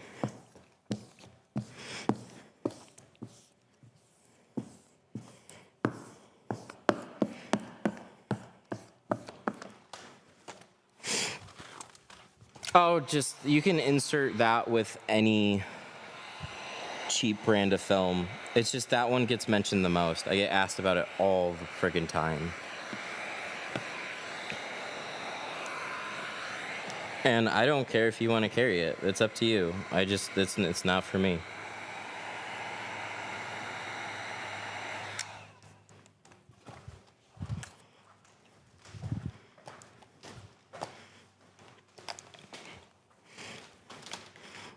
What's a good brand of film to use on a window that's not hazy? This stuff, Geo. None of their films are hazy. That's why I like using them. They block heat. They're not hazy. Hazy films wouldn't be a thing if people just didn't keep buying the cheapest fucking ceramics. But people do, and then that's where that comes from. Where can I order GeoShield to ship to my house? I can't say this. We might get blacklisted, but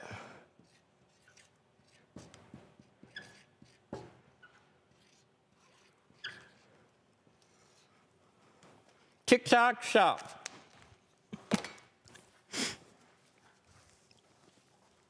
All right, we're gonna start cleaning the inside.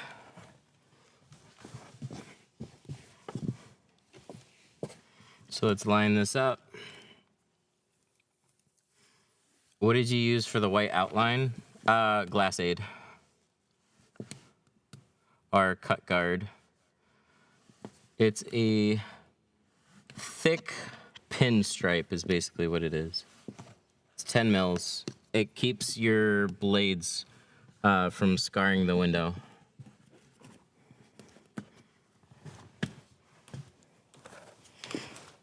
Before ceramic, I used Lumar tint. I worked good for years. Yeah, Lumar's been around for a long time.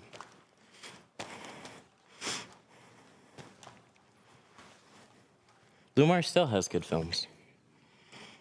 They're just gonna be like at least 50% more expensive for the same type of product.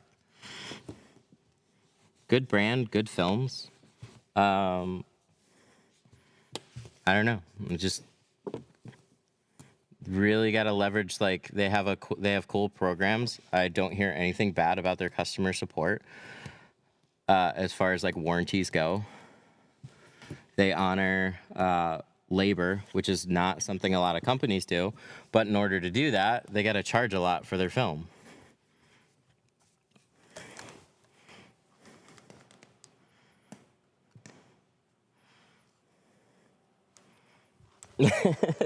The amount of people that say tent instead of tint. Autocorrect is... I would do tint and it would autocorrect to like tiny. That got really annoying.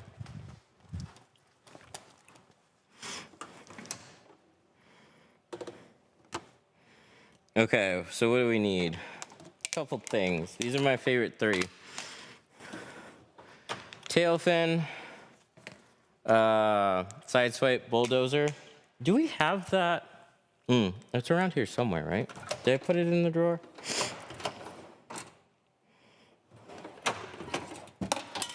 Or did you take it back? Oh, I think you took it back.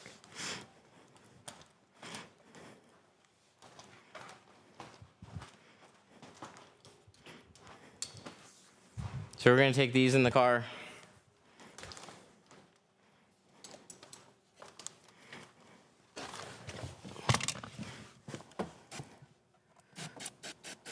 Let's clean this off. I'm doing a Model 3 right now. Nice.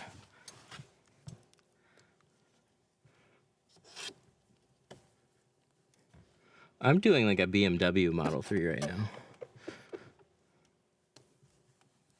Or more like a Model Y. What does Glass A do? So it's the white border. Some people just look at it like a guide tape. That's not the point. Guide tape is nice because you can see the edge. But this is thicker. So I cut on it, and rather than dragging a knife through the glass.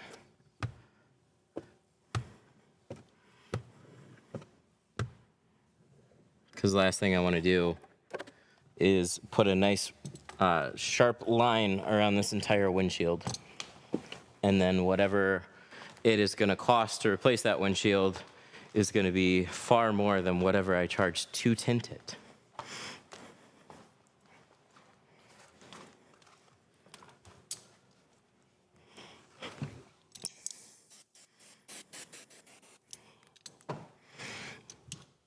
What's the point of dryer sheets? New to tinting might be a dumb question. No, it's weird that we use stuff like that. So dryer sheets are used just to help shrink the film. It basically acts like a tack surface. So as you're shrinking it and stretching it out over the window, it allows the film to kind of grab the window when you tack it down. We have videos that specifically go over that kind of stuff. So definitely look up some like dry shrinking videos and it'll explain it in a little bit more depth.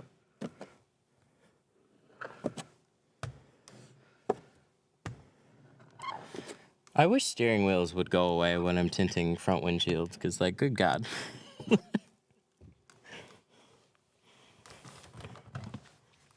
Okay, we need that. Let's grab a towel, which we should have done already. You can put it down. I can try and put it down a little bit. Is it in like the settings menu, or is there a quick little latch here? I don't know this car. I don't want to spend more than like 10 seconds looking for it. Sometimes they'll just have a quick little thing though. Oh yeah, they do. That didn't help. It went from here to here. And then you got like the dash up here. There really isn't much that does. I wasn't wrong. It did go down. Was it worth it? Yeah, absolutely.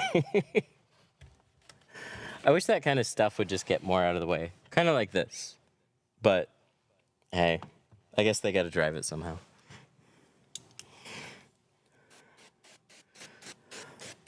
Hey, that 1 inch, it makes all the difference.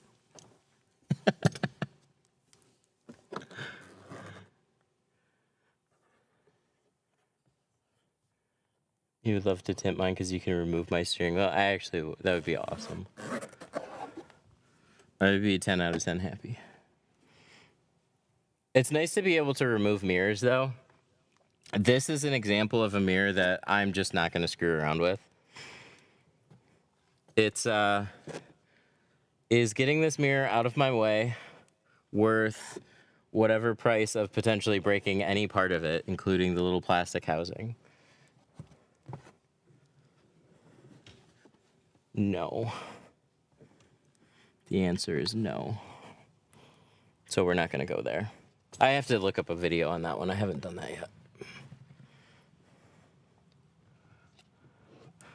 But if there's like dumb mirrors, I'll remove those a lot of times. So like your simple, where it's just like a camera wire or nothing at all. Those I like removing, even if they have a housing around it, because a lot of times they just snap apart. But when it comes to German cars, they just do weird stuff. When they put it together, they don't think that you're ever gonna have to remove it.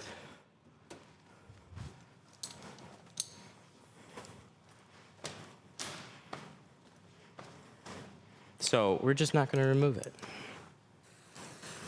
All right, so reverse rolling, our favorite way of installing windshields. Let's go.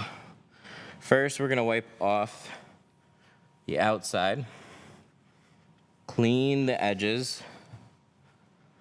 I think cleaning the edges really matters. And then we're gonna peel the top quarter up to really where it starts to dip. And then we're gonna pick up this side and we're gonna pull it over. And I actually don't pull it completely 50-50 anymore. I intentionally leave it connected around any of the ADAS system, camera modules, any of that stuff, mirror cutouts. So this has not been peeled yet. So then I'm gonna go to the other side and I'm gonna peel that.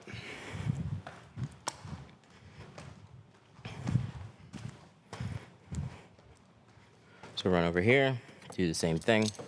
Spray, spray, spray.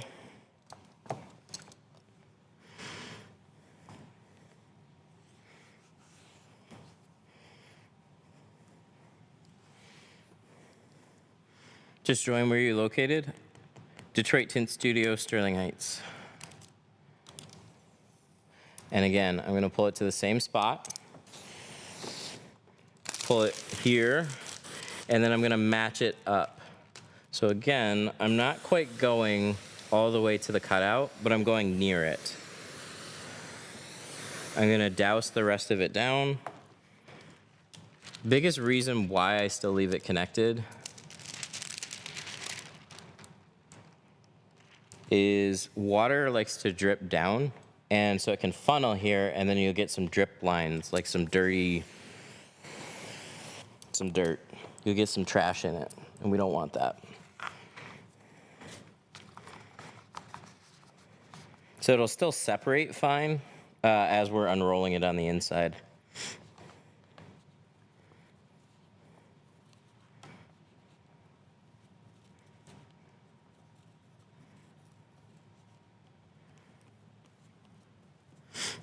When I used to live in Michigan, tinting the front windows was illegal if you didn't have a doctor's note, and that's still the case.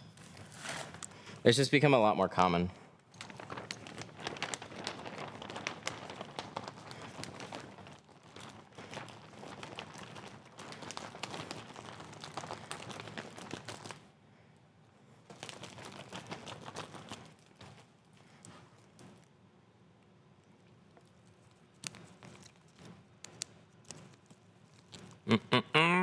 Oh, come on. Sometimes this just gets... Wow, I really cannot get it right now. Hang on. Ah, it's so close. There we go. Let's find that weak point. This is 75%.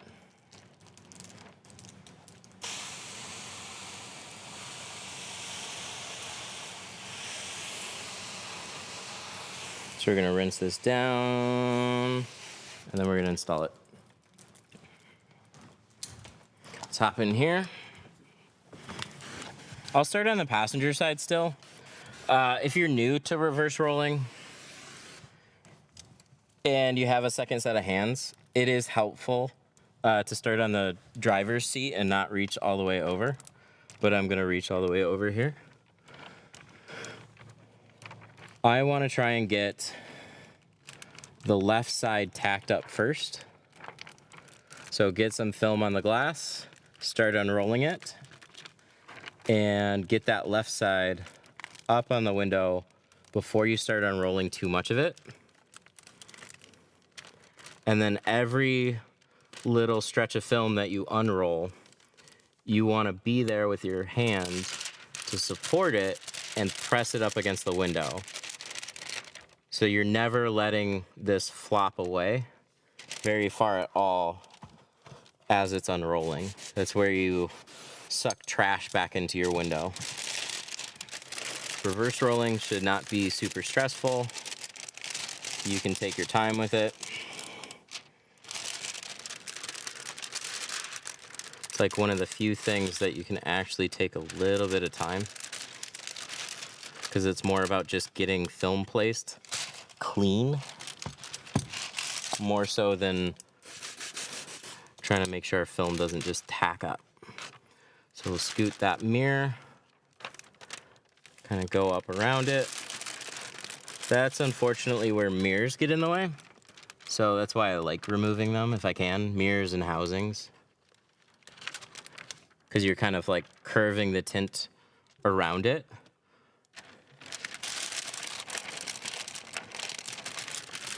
And then we're gonna let this drop away and peel our tint. That way we can get rid of the liner. And we're gonna just douse that edge. Just pay ADAS to recalibrate it. Oh, sure, yeah, just like what is it? Around here it was $350 for like your average recalibration. Meanwhile, I charge like $250 on the higher end to tint a windshield.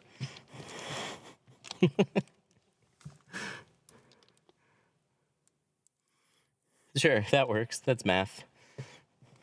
Wait, I could be wrong. I got math wrong earlier. Does that make sense? Am I making money? I don't know. It's $700 in SoCal? Jesus Christ.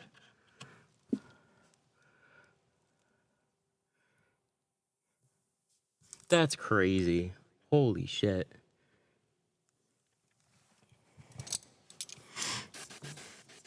Why do you push around the edge? I want to make, so it's 70. It's really light. I want to make sure everything's covered. And then it's a BMW. So you see how much space that I have? It's not much. Look how close that paneling comes to that edge. I have a little bit of room to tuck behind it. It's making sure everything is tucked before I start tacking it down. And everything's like situated.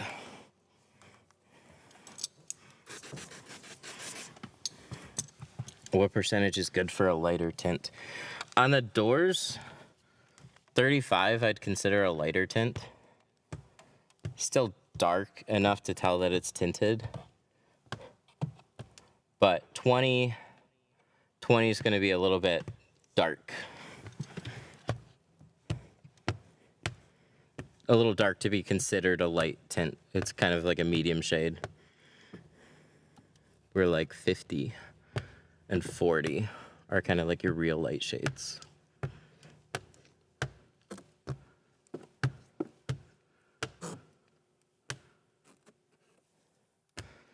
Gently pushing this out.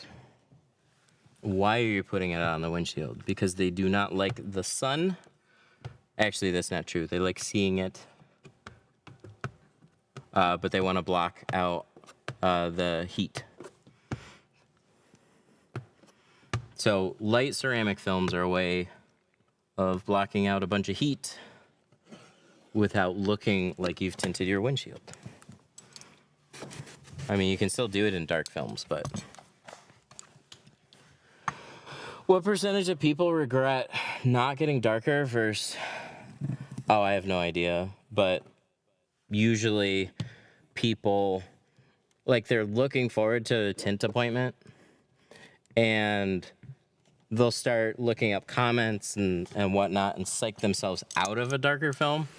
Where, in all reality, it just depends on where you live and a lot of times it doesn't matter as much. So if you're like, I'd say if you're in between 35 and 20 and you're thinking about going darker, it's generally worth it to go down to 20.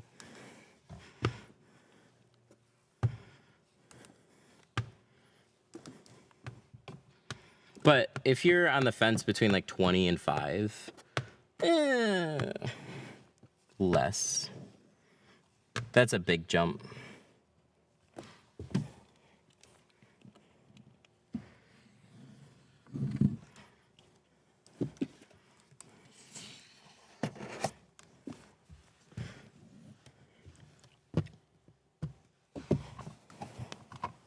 Where's my sprayer?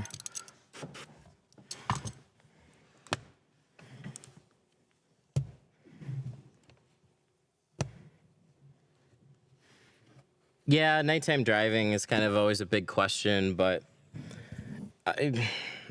20 on the sides, no problem.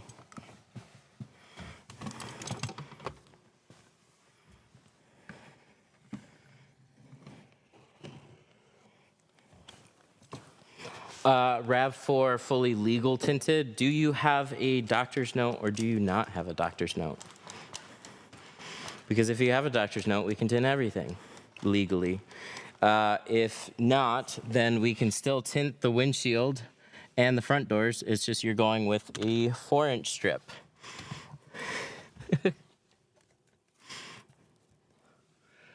What about for a sun strip? Only 4 inches, which basically is not a sun strip. I will show you. This is a 4-inch card. This is where that lines up to. It's basically like this little dot band right up here. On most vehicles, it's super tiny.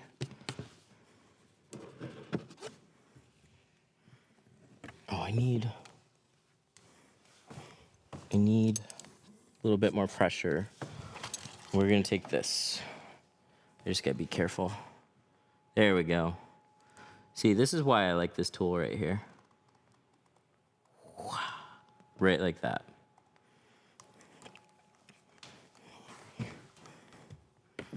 All right, let's wipe this off, check it over.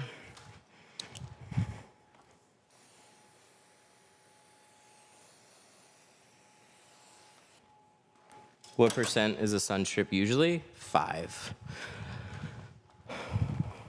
5 is basically the only sun strip that makes sense. It's for afternoon glare. 20% just really doesn't block out anything substantial when the sun is coming in through like that section of the windshield. So I've done some, but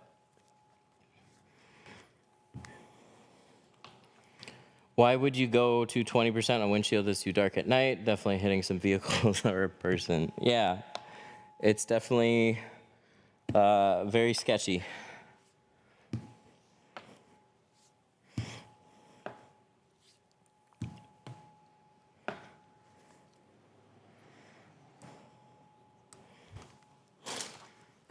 Nah, you have headlights in front of you. See, it'll just live life on the edge. That's what every person said before they got in trouble for something.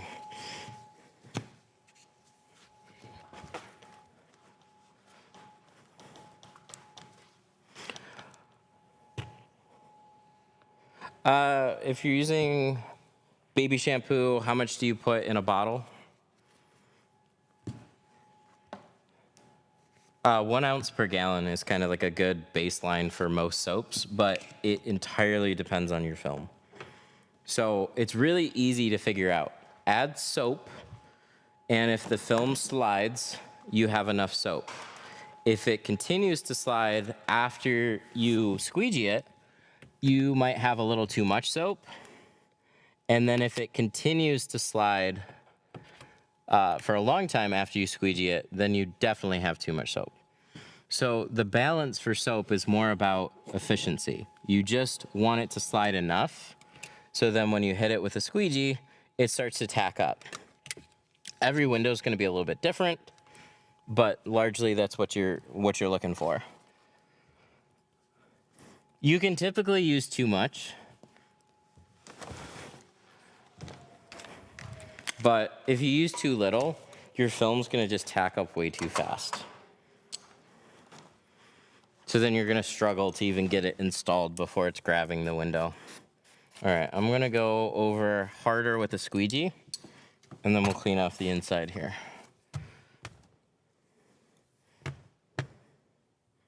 What's the advantage with ceramic tint? Blocking heat, always blocking heat.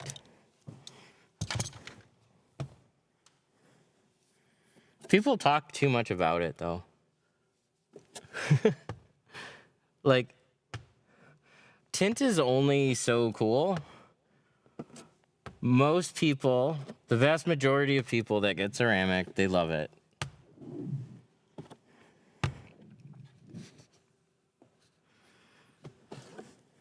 But, like, if I just want to make my car darker, I don't need ceramic to do that. You should still get a good product.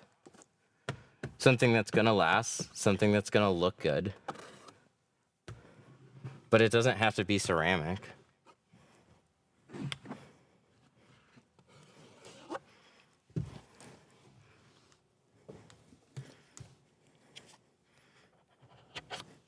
But tint is only so cool, so shops will make up shit about ceramic to make it sound like it's amazing, way more amazing than it actually is. It'll solve all your problems. It'll be super clear.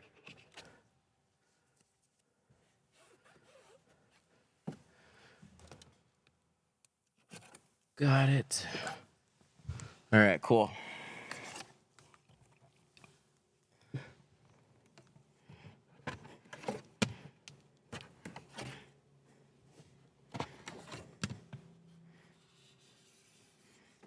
You don't have headlights on the side of your vehicle? Yeah, that's very true. You can see who you're running over with dark tint.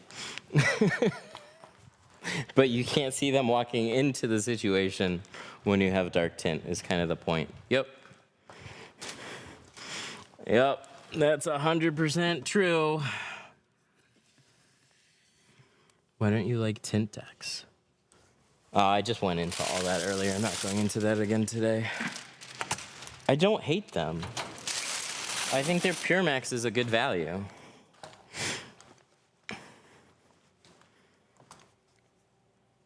It honestly, more of it comes from people over-promising and under-delivering.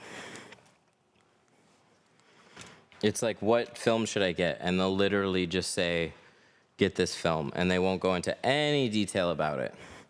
So unsuspecting people will get it and think it's just like every other film, and it's not.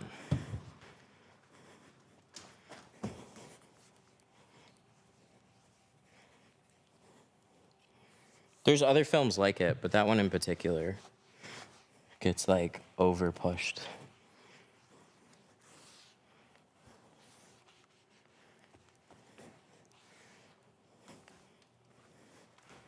But that comes from more of a problem. People kind of pushing cheap products too much because they're trying to nickel and dime their film, when really it's like a good film does not cost you that much per car in comparison to like the really cheap films. Like my cost in the sides and rear with C2 carbon is going to be like $35 or 32 in like that neighborhood. With Tint X, it'll be like 16. So like, come on.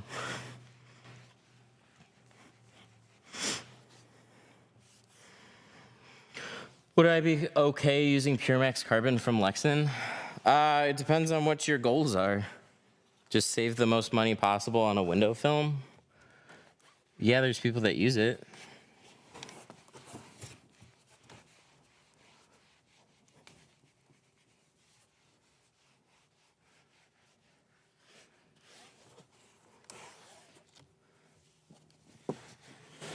How do you calculate material costs? So it'll take about,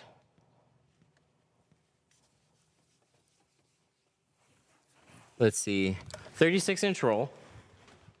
Where's a tape measure? Can I grab a tape measure?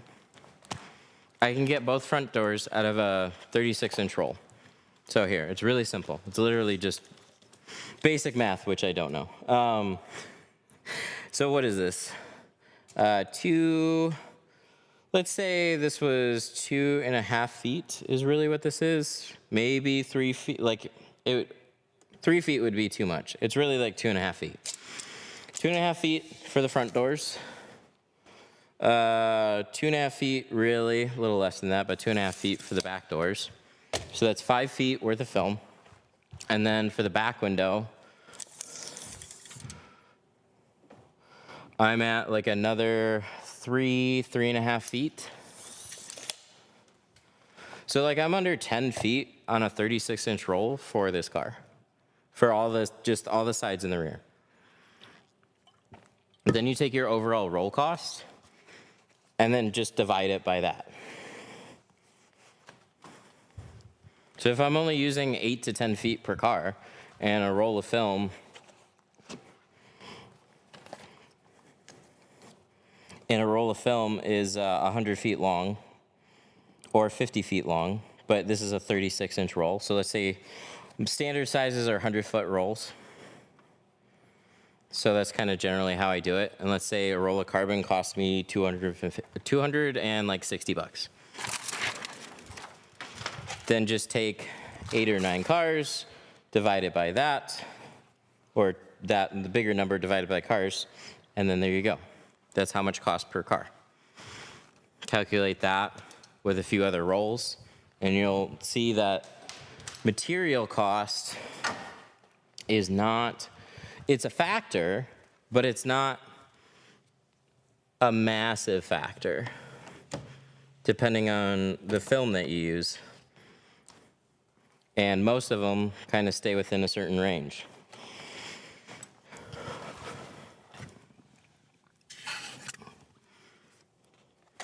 So yeah, on Lexan, it's like, you're like under $20 a car. I think you're like under $15 per car.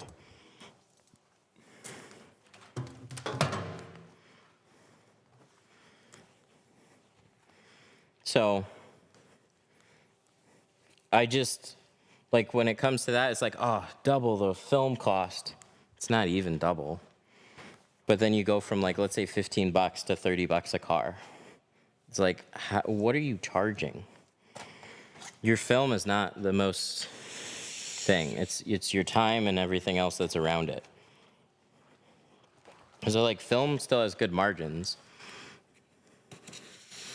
Certain saturated areas are definitely chipping away at that. But in general, film margins are still pretty good. But that allows to actually have like good places that can spend the time to then put 3 or 4 hours into a car and make it make sense.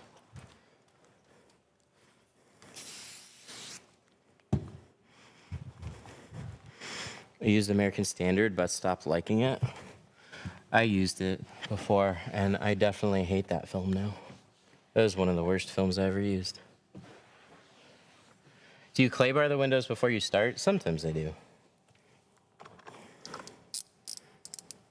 This one we did on the back window. Generally, that's where they're the most effective.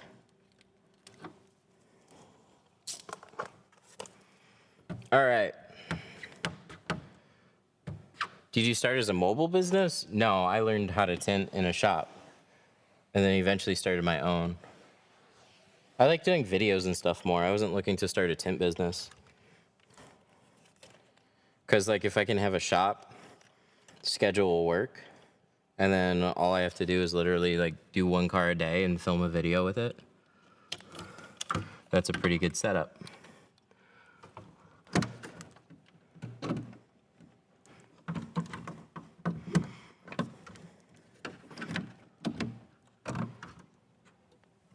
Okay, that's not quite right. Where we? There it is. Okay, so on these ones, they're a little fiddly to get back in because they're a little chintzy, honestly. So we'll get it. It'll take a little bit of time, but it's just line this up.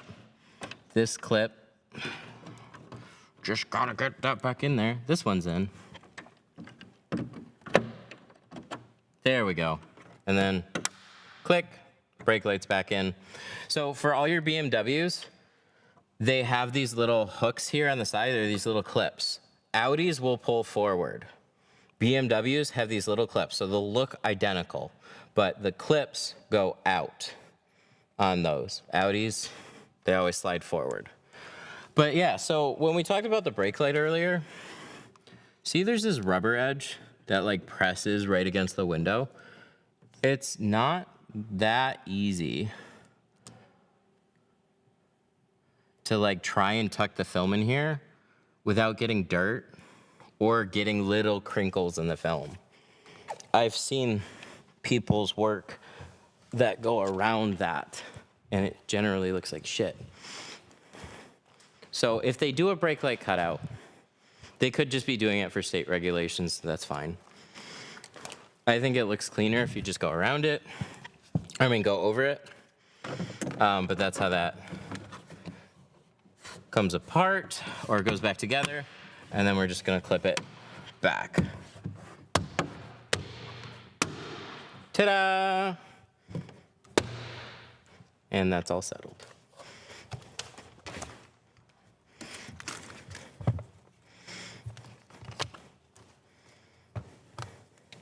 We're gonna take out our towels.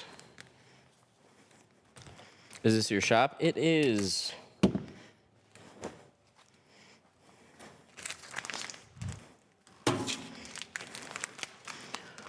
So a little bit of cleanup. We're gonna unlatch the doors, make sure all the edges are settled, and then it should be all good to go. I just wanna make sure everything is good before we get there.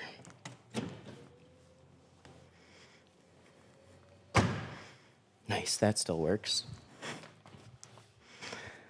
How long does it take you to tint the car on average? It depends on how rushed I feel. So this one, we've been streaming for 2 hours and 20 minutes. And I had one window done before I went live.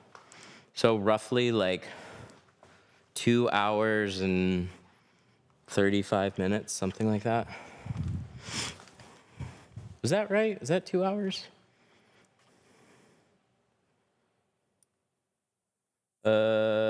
Yeah, 2 hours and 23 minutes. Sometimes I'll spend 3.5 to 4 hours on a car. It just depends. Some will go really nice and fast. Some I'll just kind of hustle through. Some I'll take a lot more time with.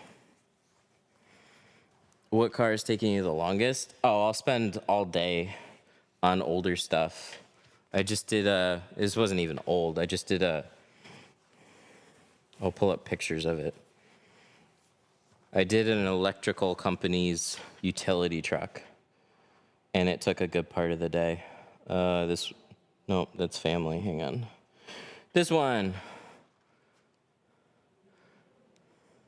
This friggin' thing. That was like going up and down a Stairmaster all day.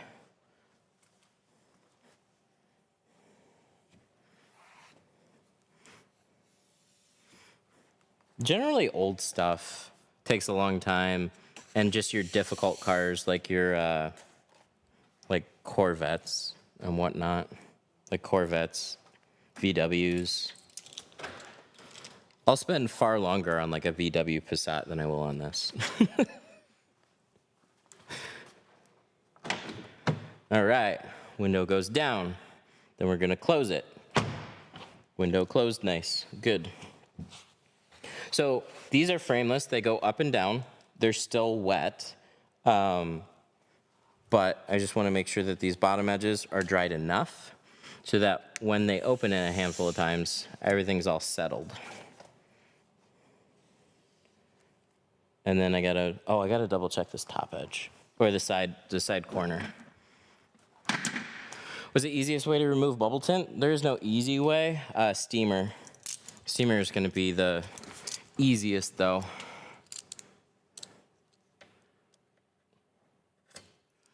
What floor covering do you use at your shop? This is Raystack.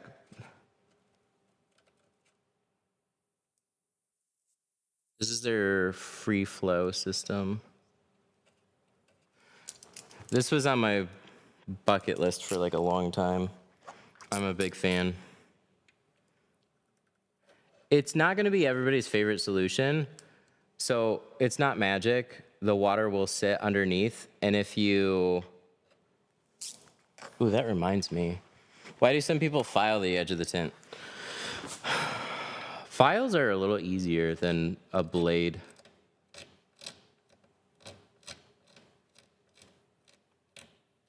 I actually like a file better. Sorry, you just reminded me. I was trying to do this with the blade.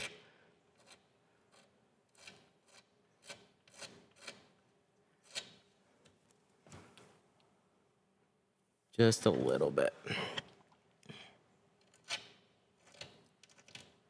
But the biggest reason people file is so they can get like a perfect edge instead of a very, very small gap.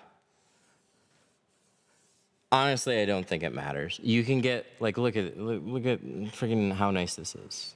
It's so nice. The biggest thing is to stay consistent and get as close as you can without going over the edge. So like this was plotted, and the only issue that I had was the very top corner overset a little bit, but these top corners can vary from car to car a little bit anyways. But that's super easy to just dry up, and then you can take a small file or something and just fix the end or a razor blade.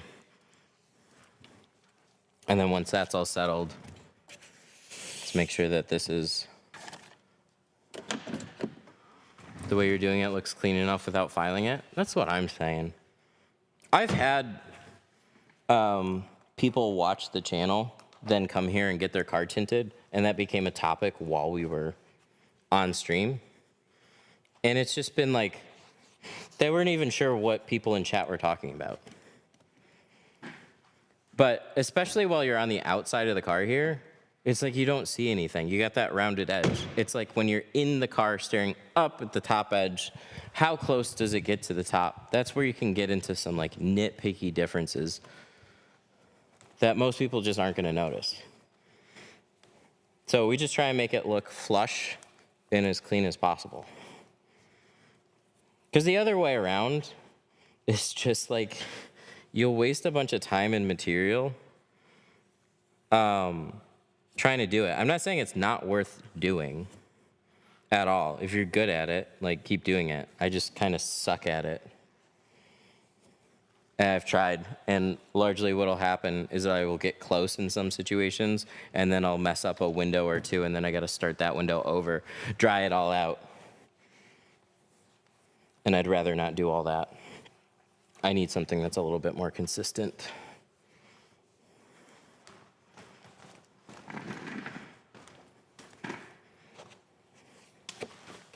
All right, it's looking good.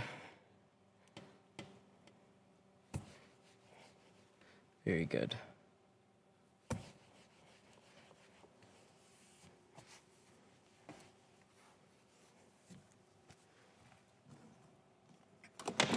Are you getting paid to do it right? Is this wrong?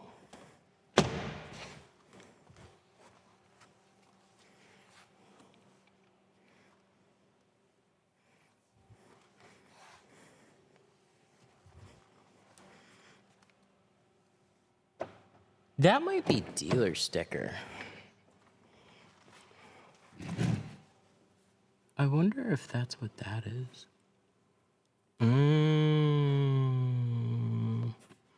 I see. Okay, I bet that was old dealer sticker. Hang on, I gotta recut a window.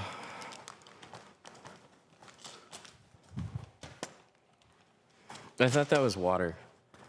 It's not really air pocket, but there's like, I'd say a smudgy. It's okay, we'll fix it really quick. This won't take long.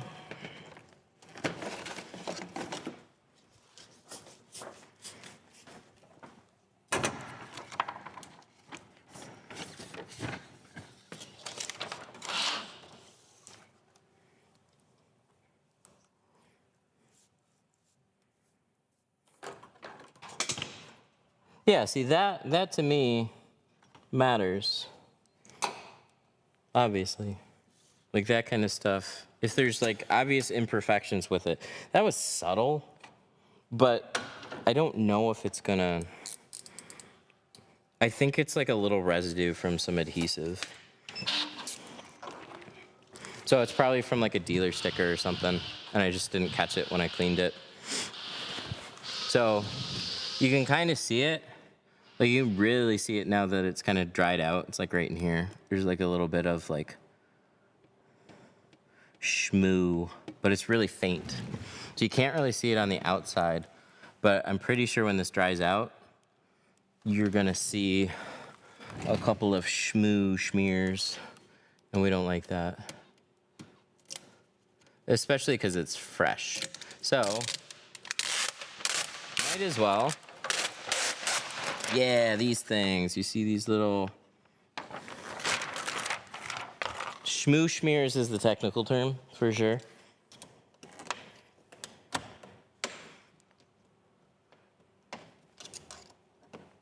Oh, come on. No.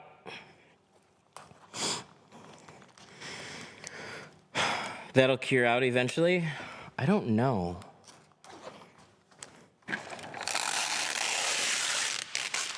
Because what you can have is light adhesive, like a really faint adhesive left behind from a dealer sticker or something, and it wouldn't get any better. It just might not be very noticeable on the outside, but while it's here,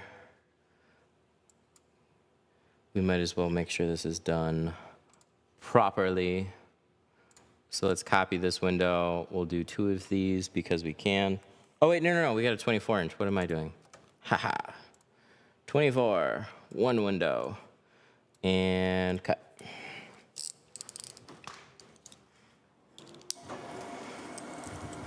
How many days does it take for GeoShield window film to arrive in Nevada? I live in Nevada. They have a shipping facility in Nevada. They have 2. They have one in Baton Rouge, and they have one in Vegas. So the answer is like basically next day. If you order before 3 o'clock Central Time, you're generally gonna get it like next day. Like 1 day shipping on that. Yeah, lucky you.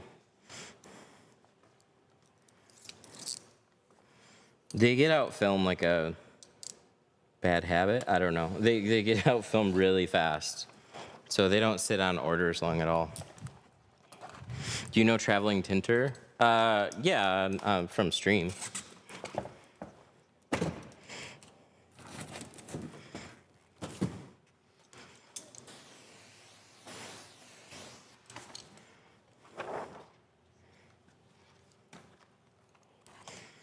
How do you select the correct door window? You do a little bit of plotter math. So everything is oriented like it's cutting into the film.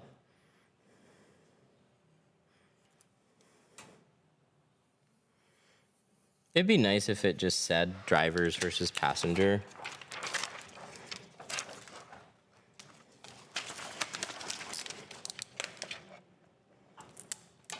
But for whatever reason, they don't. They're really good on a lot of other stuff. But when you just use it regularly, you know which side is which.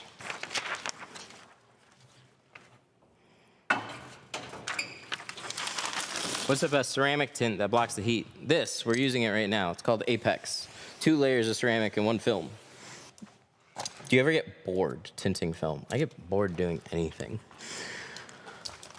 It's what do we do to make it fun? So There's days, like I didn't stream that utility truck. That was just about getting it done.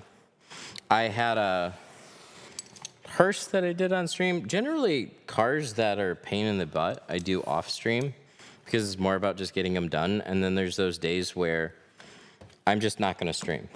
I just got other stuff going on. I want to get a car done. I want some peace. So I'll do that. And then I like streaming. So there's some days that I will decide to stream. So like today is one of those days. For me, it's a lot of variety in what I do. And then I get distracted with lots of other little projects. So we're looking into manufacturing tools right now.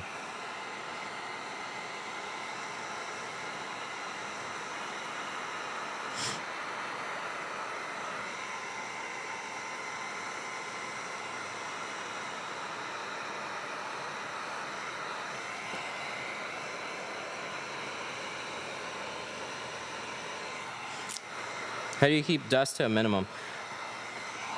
That's weird. I literally had this question the first time I did this door window. And we talked about exposure time and literally used this as an example. Are there like triggers that like when I walk over to this window, it like triggers a message? I want to know.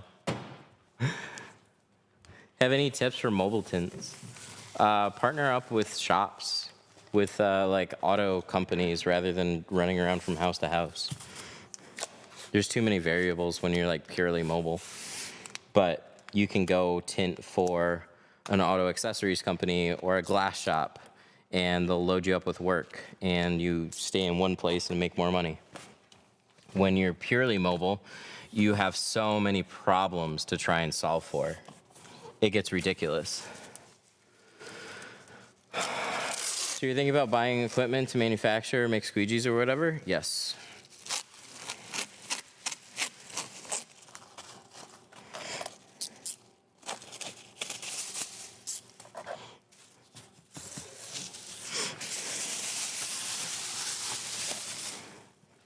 All right, so we're gonna clean this again and be a little bit more thorough there. Whatever we pulled off before did a good job of cleaning the window already. So that schmoo is likely gone and I didn't see it, but I'm just gonna take another blade, be a little bit more thorough this time and make sure that we've definitely removed it.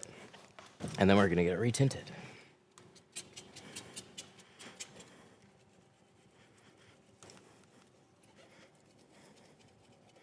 What kind of plastic do you put on the door? This is our panel guard.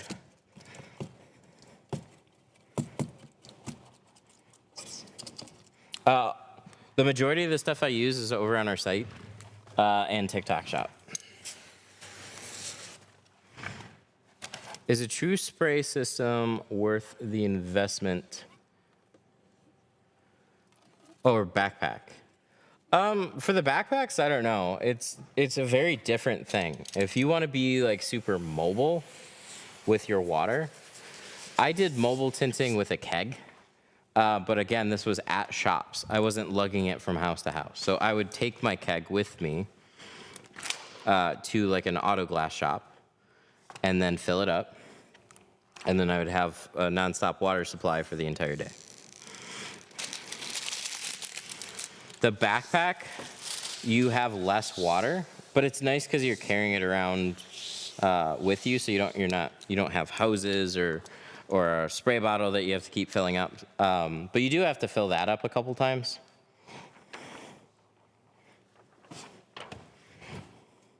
But for some people, it's going to be really good, and some people it's just not going to make a ton of sense because I think it makes more sense for like small flat glass job than it does like in a shop. But if you're doing a couple doors at somebody's house, like, yeah, it's probably pretty sweet to throw on your backpack and then you got your water with you.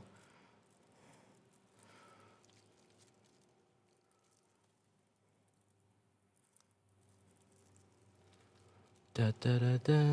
Let's get this nice and close to the top edge. Looking good.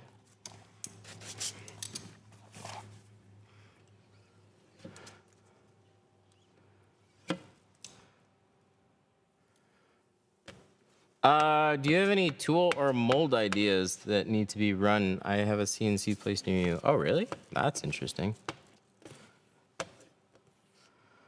I mean, I would definitely like to do squeegee blades. That would be pretty sick.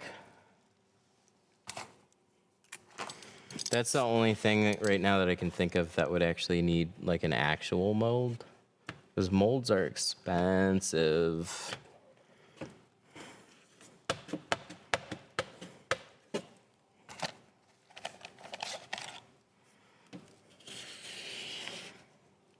But I would, like, one of my things is I don't really want to, like, I'd like to improve some of the stuff that we have already. So I have some ideas on how to change this that I would like to do. But it doesn't make sense to just, like, replicate it because it's already, like, mass available for cheap. But I want to take a little bit away, or a little bit more away, and bring it in-house. I just want to like be less dependent and do something a little bit more different here.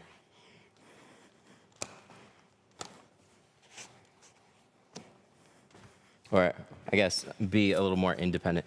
Would you make turbos? Probably not.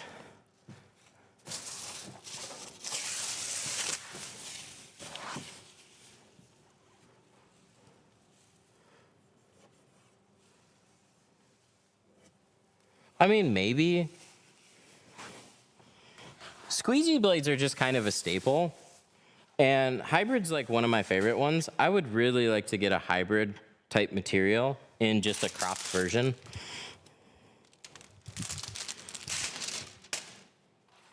That would be sweet.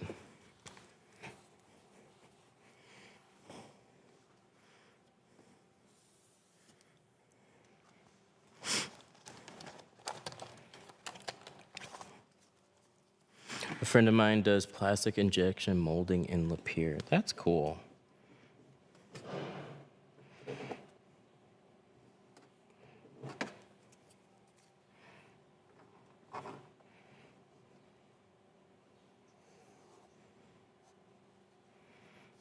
How can I tint my front windshield at home? Watch some videos, buy everything that you need, and we'll probably need a little bit of practice. But we literally just did a full windshield on stream. So all those steps hold up.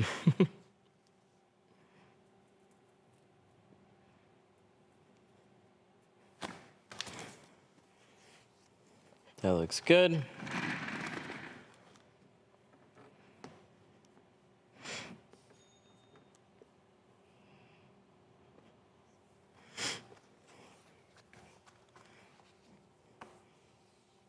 Do you know any material for a motorcycle visor? No, you have to buy a tinted visor. I mean, you could try taking a piece of film, but like you're not gonna spend much money in just like taking a piece of film, trying to cut it to size and see literally like how it works out. I say that's kind of worth it for just like a really small piece. If it's not getting like, a lot of it is sun exposure. So if it's getting a ton of sun exposure and like really heating up, but just riding around on your bike outside, it's probably not getting very hot.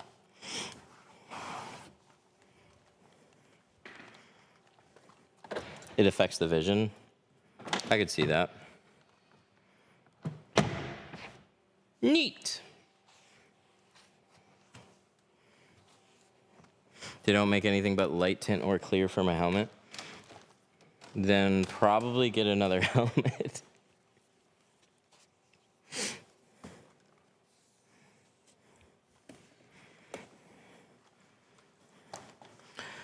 And the price of the film would cost more than the tinted visor. Yeah, then literally just get a different helmet. It's not the answer that you want, but.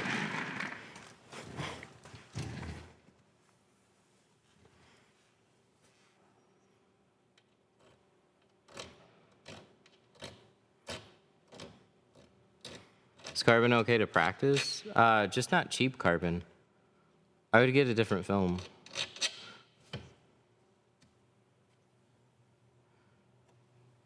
You make me nervous when you run the edge of your finger around the film. Why? It's just light. It's to literally feel if anything's catching. That's all. Look at how nice.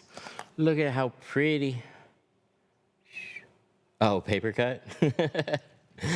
Yeah, that could happen. That's fair. Less so when it's installed. All right, let's check this one out again. Are we schmoo free? Oh, yeah. We don't have any of that anymore. Well worth just doing that again. I'm happy with it. Have you ever broken a window? Yeah, a few. I was just being dumb, though. I didn't do it intentionally. I just, like a Ford mirror, not in the easy style, though, before I knew the little screwdriver trick.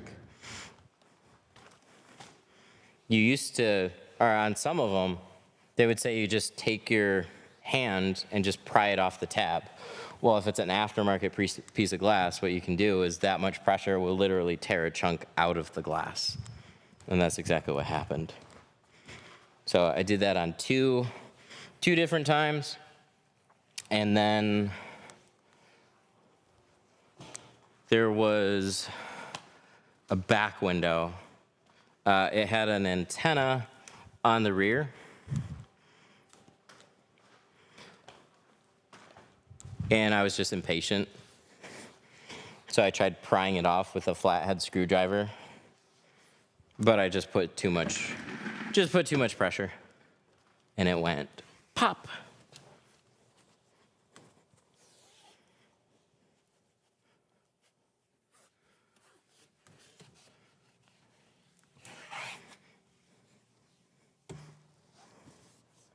Have you ever tried Elmer's on the dot matrix? Yeah. Didn't like it. It's too messy. It's too messy and it yellows. I don't really see the point. Other than that. Like, it looks okay for a little bit. But after like a year or so, it'll, like, it's not UV.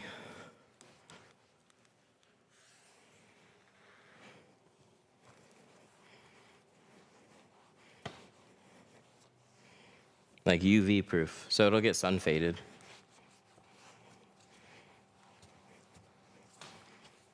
Sweet, looks good. All right, so last thing, make sure this is all sealed down. How many years have you been in business? This place has been around since 2020. I've been tinting longer than that. And then we got the key. Okay, we got the key. Should be good. Frameless always freak me out just a little bit because I latch them. And then I always feel like when I release the windows, like, oh, maybe it's not all the way. I've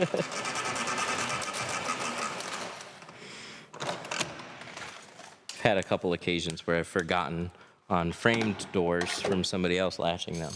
And the next thing you know, you hear bam.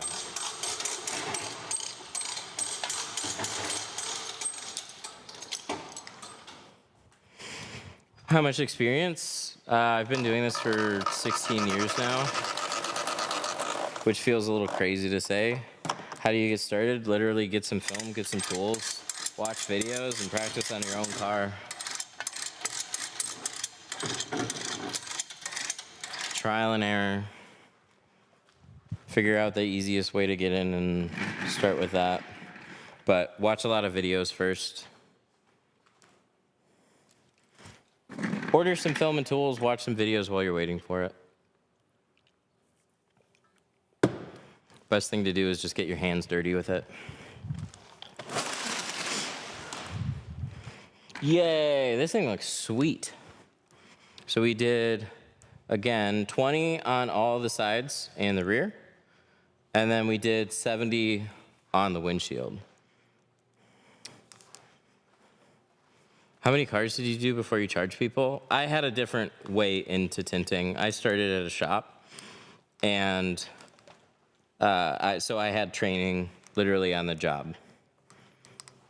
So I didn't have to figure it out outside of an actual working environment. Is that ceramic? Yes. This is the best ceramic. This is a dual layer ceramic. So 2 layers of ceramic in one film. Blocks out a lot of heat. Looks very good. What time is it?